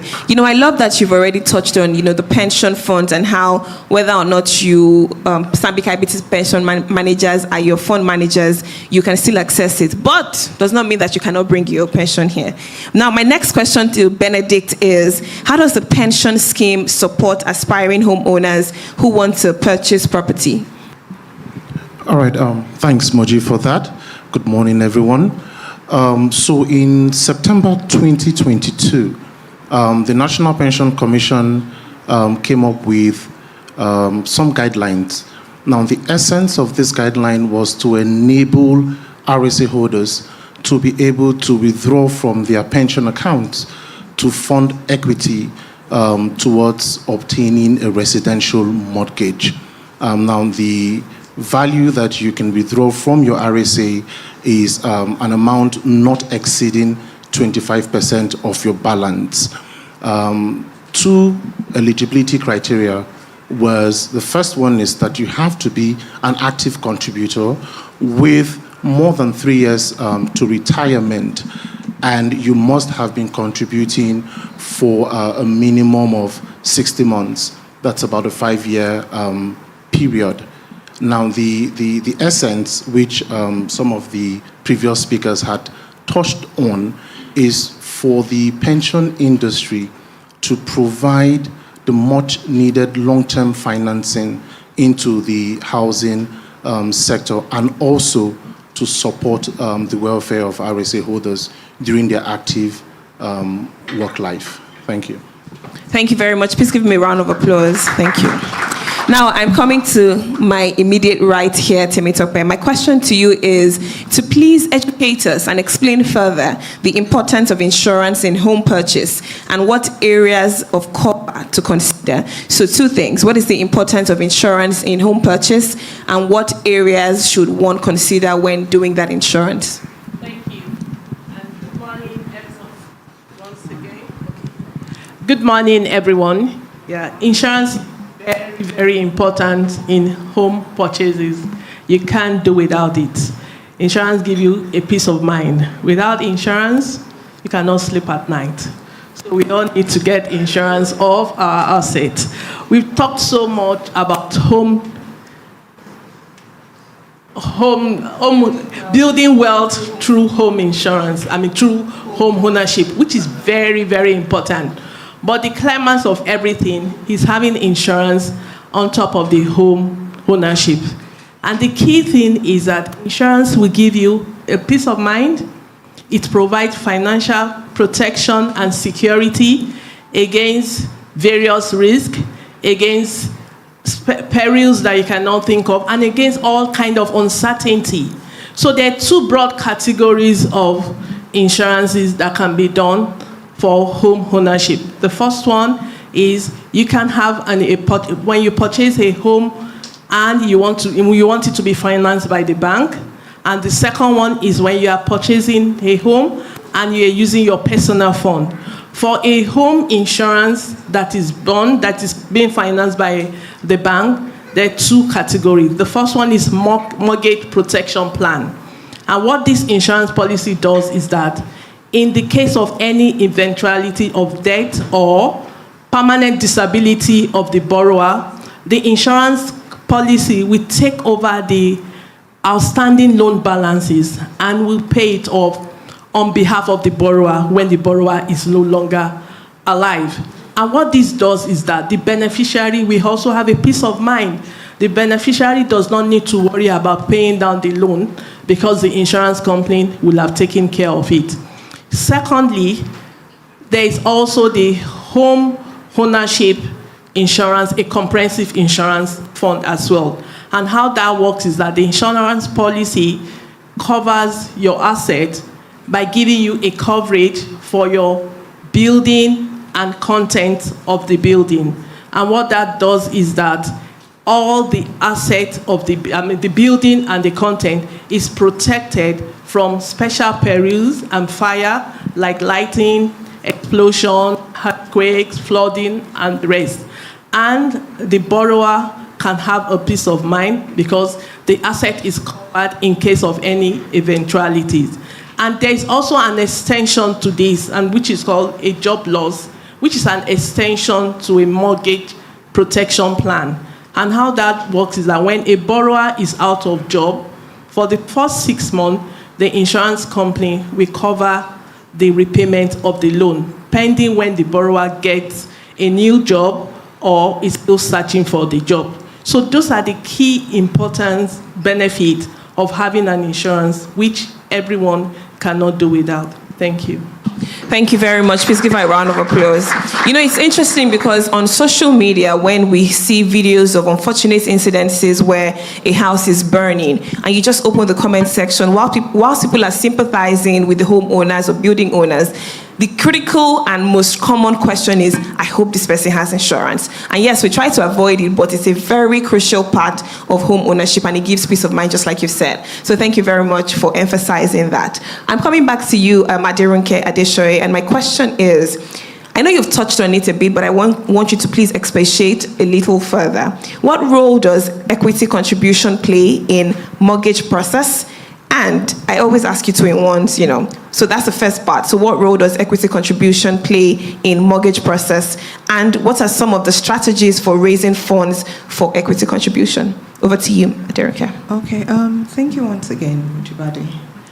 In terms of equity deposit, basically it's a form of commitment on the part of the client as we walk the journey on the home ownership.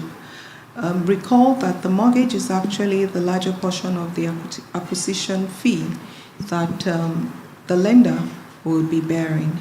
And where the equity deposit is actually required and important is because it gives that financial responsibility and discipline on the part of the intending homeowner or the contracting party on that contract towards making a commitment. I'd like to use the word commitment towards that contract.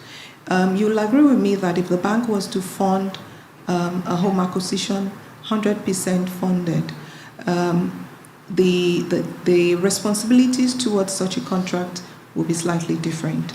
But where you have your equity deployed into that, then of course there are aspirations to get out of it quickly, to have absolute control over that, and then more importantly, it also helps the transaction. So the second question was around the different ways we can raise strategies for raising funds for equity contributions. For equity deposit. So prior to now, it was usually around cash, getting cash to meet that deposit requirement. In my earlier response around the bouquet of offerings that we had, I did mention that there is a big opportunity right now that everybody who is in active employment needs to key into, and that's the specialized mortgage. And the reason why I'm very passionate about that is because prior to now, all those monies that we have contributed, by the way, I'm not as young as I look. I've done a quarter of a century working.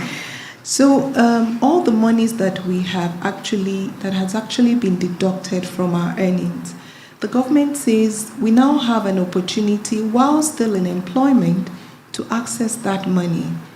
And we can do that with respect to the biggest decisions of our lives.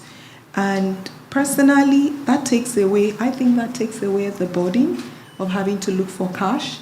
So if you have that, you're able to meet all the requirements, whatever it is that you can access. I love what Hajia said. She said, start where you are.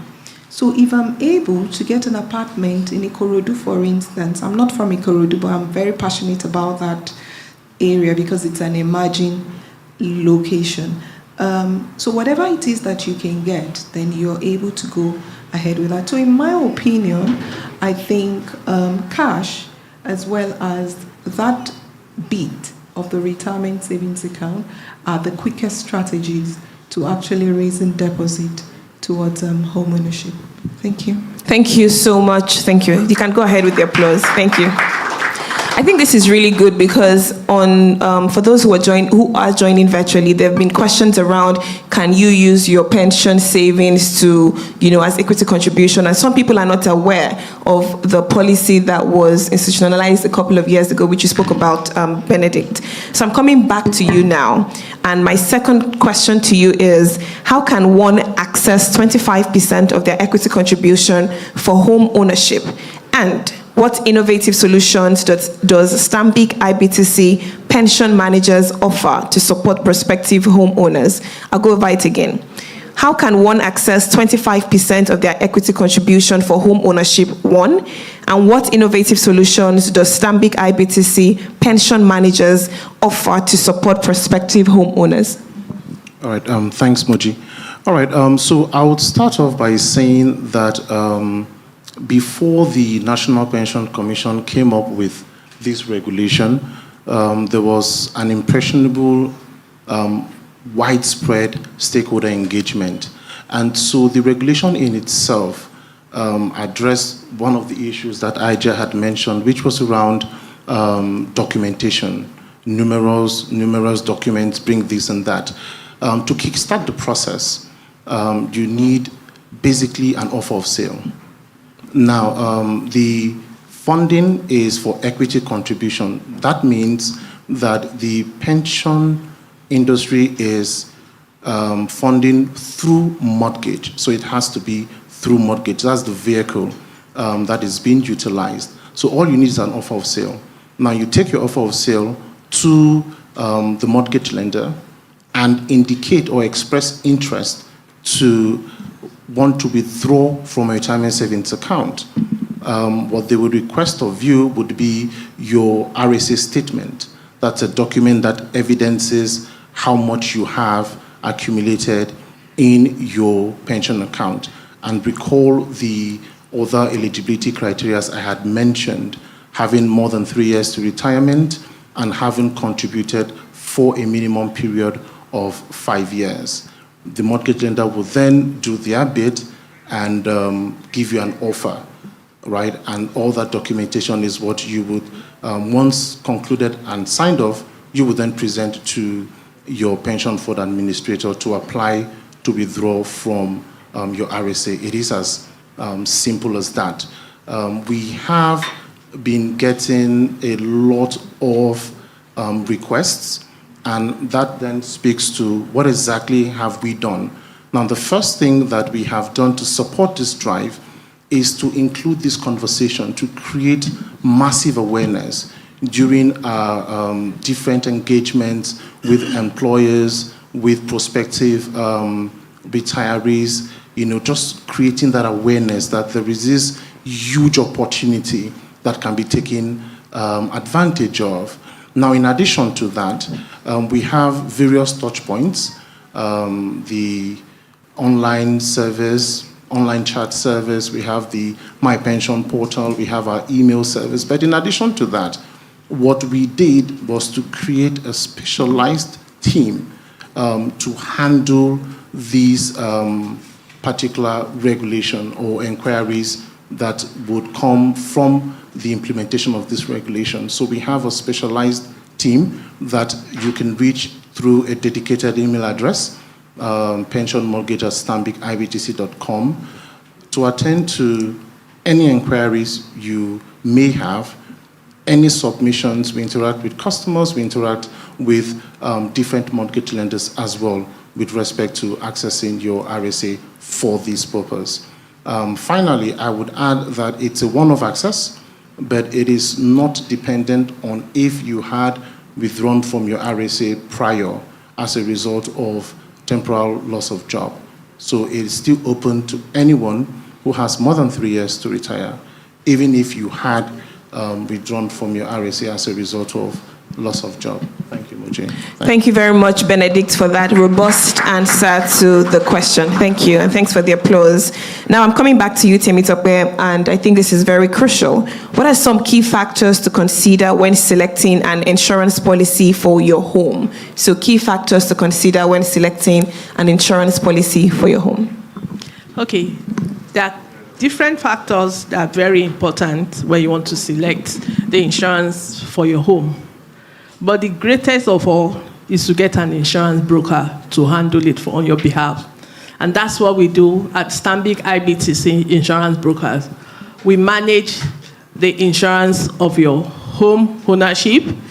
We give you, we act as an advisor to you. We guide you to know the exact insurance to do, the type of the policy, the amount to be included, and all you need to know about the insurance of your asset. In addition to that, to now break it down, what is required from an insurance of a home insurance. The first thing is you need to have a value of the building and the content that you want to insure. This can be done by valuation, or it can be done by a value that has been prescribed earlier on. You need to have a value for the asset for it to be insured. Secondly, you need to know the means of the financing of the home loan. It can be it can be financed by the bank or by personal fund. Whichever one that you're taking, you need to be guided on the best approach to use. Then thirdly, there is need for the type of insurance provider to use. There are different types of insurance provider, and we at Stanbic IBTC Insurance Brokers will be able to guide you on the appropriate insurance company to use. We have our sister company, Stanbic IBTC Life Insurance Limited. They handle the life insurance on behalf of the company, and the group life also can be handled by the life insurance company. That also will help in deciding how you want to guide on your mortgage protection plan insurance that you want to do. In addition to that, there is need for you to have the type of insurance policy, and the insurance policy need to be very comprehensive to cater for all kinds of special perils, lightning, explosion, flood and earthquakes, and also fire and theft. All these are the items, the risk that will be covered in the insurance policy. Thank you. Thank you very much, Temitope. Please give her a round of applause. Thank you. Now, as we gradually wrap this up, I'll ask Aderonke one final question, and that is, how can individuals navigate the mortgage application process to ensure a smooth and successful home purchase experience? Because just like we heard Hajia say, the process sometimes can be really strenuous, but I'm sure that at Stanbic IBTC, it's totally different. So how exactly can individuals navigate the mortgage application process to ensure a smooth and successful home purchase experience? Thank you once again. Thankfully, that's not a double-barrel question. Okay, so basically, no doubt, it's no doubt in this part of the world, embarking on a homeownership journey is daunting. There are so many steps involved, and that is why we are here, Stanbic IBTC Bank, to walk that journey with you.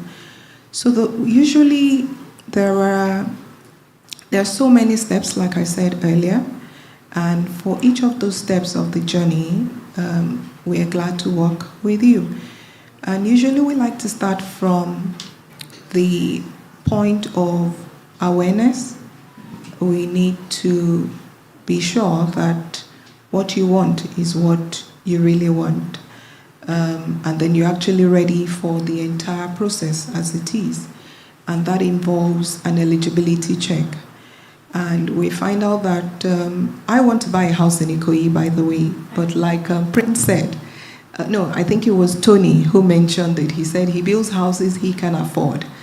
So I also want to buy a house somewhere, but I have already started somewhere. So there are different steps involved. And we usually like to start from profiling the individual to actually understand, what do you earn? What do you want? How will you cope? What are your cash flows like?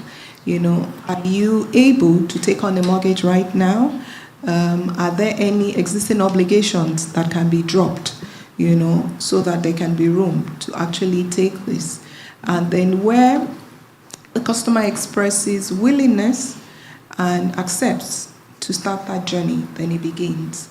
The beauty about working with us is the fact that we do the due diligence check for you.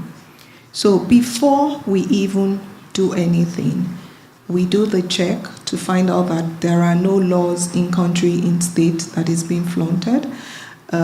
Whatever property you want to buy is actually situated in a location that has been approved for residential living, and not a property that has been built somewhere that will be subject to some surprises in the future that we won't be able to defend. So we do a number of due diligence checks to ensure that the legality of the ownership that is purported is valid.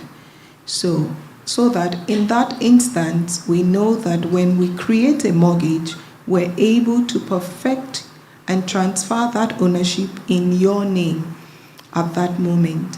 So secondly, we would need the documents that would help us do those due diligence checks, and where the checks are satisfactory, then we move on to the next step. But again, before we get to that point, we usually advise clients to also do the inspection. The property you want to buy, make sure what you want to buy is what you're getting. Have you been there? Is it within an accessible area like Hajia said? I hope there are no structural defects. Have you been there? So basically, the inspection remains the responsibility of the intending homeowner. Nonetheless, the bank would also take additional responsibility to do that and at one point or the other. And then, of course, the reviews begin. So where the inspection, the price is right, is agreed, the due diligence checks are satisfactory and all that, we go through all that journey. And by the way, the due diligence checks comes at a cost to the intending homeowner. So those are some of the things that are mentioned at the point where we're profiling, so that we're sure that you're really mentally, physically, financially, able to walk that journey, because that is a very big decision. In terms of starting the application, Stanbic IBTC Bank has gone ahead to digitize the process. So basically what this means is, within the comforts of your home, you can actually start an application. You can check your eligibility. You can also view the inventory of properties at our marketplace. And should you be the traditional kind of person, like my old self, my younger self, you can also walk into any of our touch points to speak to any of the relationship managers in there. So basically, for us in Stanbic IBTC, in terms of home ownership, we're proud to say that we've not done badly in terms of the new initiative from the federal government with respect to accessing your funds. And we would look forward to expressions of interest to take that bold step towards home ownership, either by way of the specialized mortgage that we've talked about, or through any of our other various offerings that we have also mentioned at this forum. Thank you. Thank you very much. Please give all my panelists a round of applause. Thank you. All right, so we'll take questions from the audience, about one or two, if there are any. If you have any questions, please signify by raising your hands. Okay.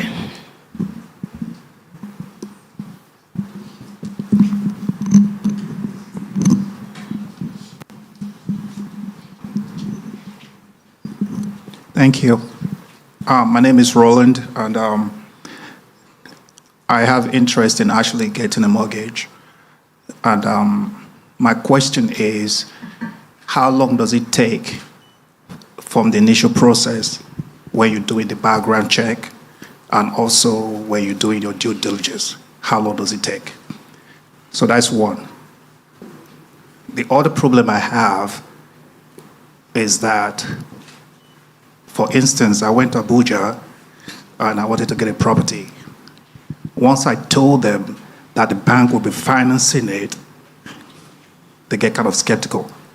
They say, well, we can't guarantee that this property is going to be in the market by the time the bank finishes.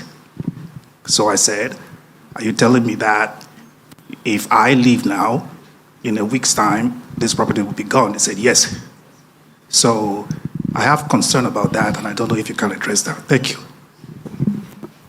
Thank you very much, Roland. Again, in this part of the world, we do things differently from the Western world. So I'd like to start with the second question. We operate in an economy where things are predominantly cash transactions. I'm not speaking in defense of the realtor to seller, but there's a high probability that he's had unpleasant experiences with subscribers who had proposed such payment options to him. So we would like to give you comfort that we've dealt with a number of realtors, and basically what we do is to support your existing or active conversations with those property sellers. We also give them the reassurances that yes, we have the application in the works and they will get paid when the necessary approvals have been gotten. In terms of the first question that you talked about with respect to the turnaround time in terms of that, I don't like to brag, right? But I can assure you that if I should brag. So we do have a service promise to all our clients. And the promise is, if you give me everything I need, the documents, your offer for sale, everything I need to start the process, I can assure you that you would have an offer letter within 5 days. Does that sound fair? But again, we live in a world where you give me 3 out of 10 documents on day 1, I follow up with you, you give me another 2 in week 2. I won't be able to do much. So when I get that, the step where we may experience some lag, I must be upfront with you, are stages that are not within our control. So in terms of the due diligence checks, we do have a service promise with the professionals that we work with.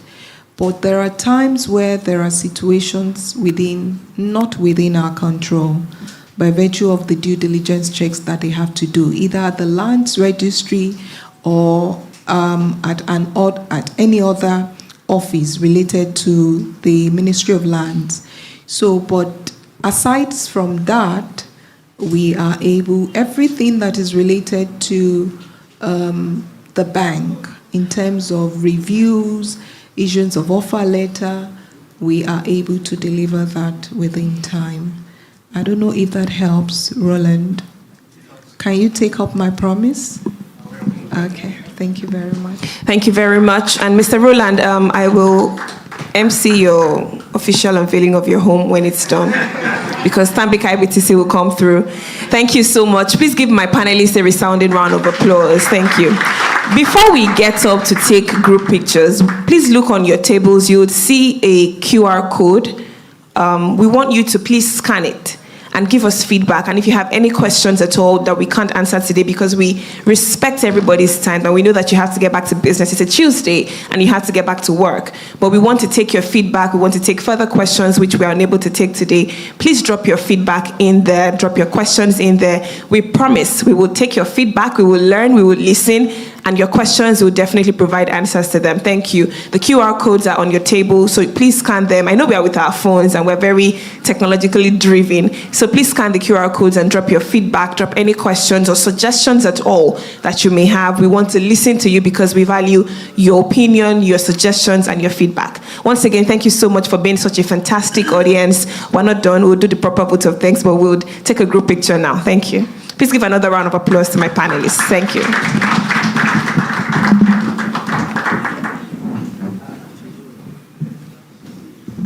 I'd like to invite our executive director, who is already here, to join the picture.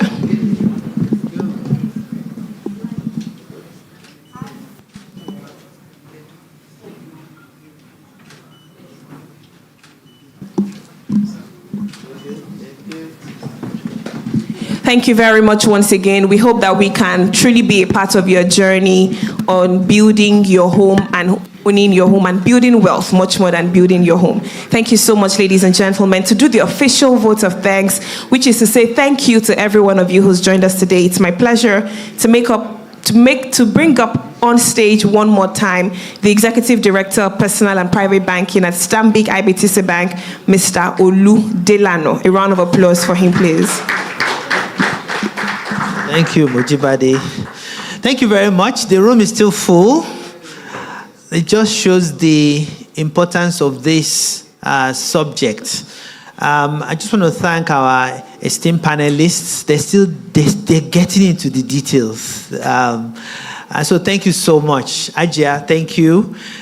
We will be connecting. There will be a follow-up workshop. Will be all the feedbacks. I've personally taken my own notes.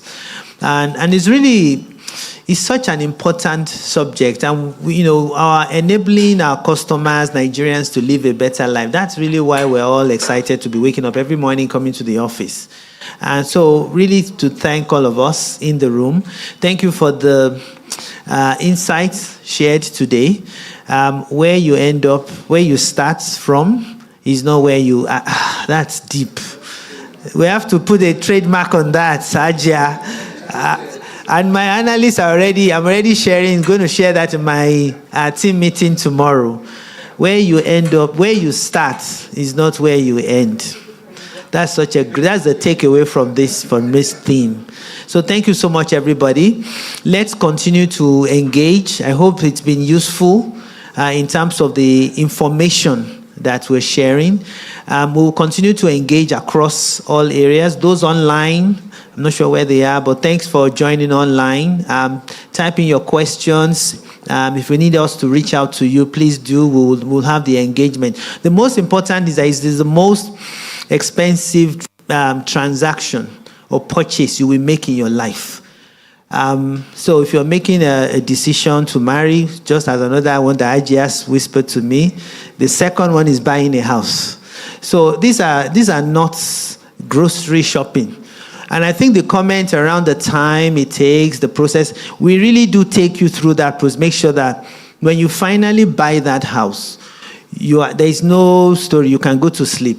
Insure the house as well. We've heard stories of, my lawyer told me you don't need this document, you just want to raise and close, but you end up finding out that 5 years later you don't actually own the house. So we take you through that journey.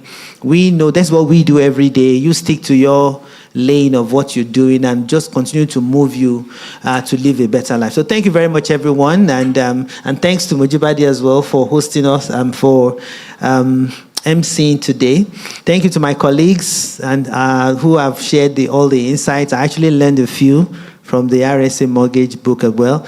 And the team, Ronke and those who put this together, the marketing team who shared this. We're chatting over the weekend till late last night. They're missing birthdays of their kids. So I owe them special presents for the hard work. And to the team that will follow up from all this, just well done to everyone. It's a real good team effort. And really to continue to move Nigeria forward. And most importantly, the Nigerians and our clients. Thanks. Thank you very much, Mr. Oludelano. Indeed, the room is still full, and it's testament to the fact that this is a very crucial conversation. Now, in the words of Russell Sage, a former United States representative, real estate is an imperishable asset, ever increasing in value. It's the most solid security that human ingenuity has ever devised. Distinguished ladies and gentlemen, on that note, we have officially come to the end of this Home Ownership Summit brought to you by Stanbic IBTC. I'm not done. It has been my absolute pleasure serving as your host today. My name is Mojibade Shosanya. We will see you at the next roundtable event. Good afternoon and enjoy the rest of your day. Thank you. Once upon a time, an idea was born. It grew into one institution with a master plan. Since 1989 was born, IBTC has evolved to become Stanbic IBTC, setting the pace as one of the first holding companies in Nigeria. Over the years, we've expanded beyond banking to owning formidable business subsidiaries across 10 industries, all backed up with AAA Fitch rating. With over 4,000 employees, our presence across the country is further strengthened by our efficient network of digital channels. Our dedication to the Nigerian dream has granted us recognition 44 times by 18 awarding bodies in 6 sectors. We are proud to be champions of exponential trade finance through our partnership with the largest bank in the world, facilitated across 22 sectors. Nigeria is our home, and we are committed to driving her growth. So whatever your dream is, we believe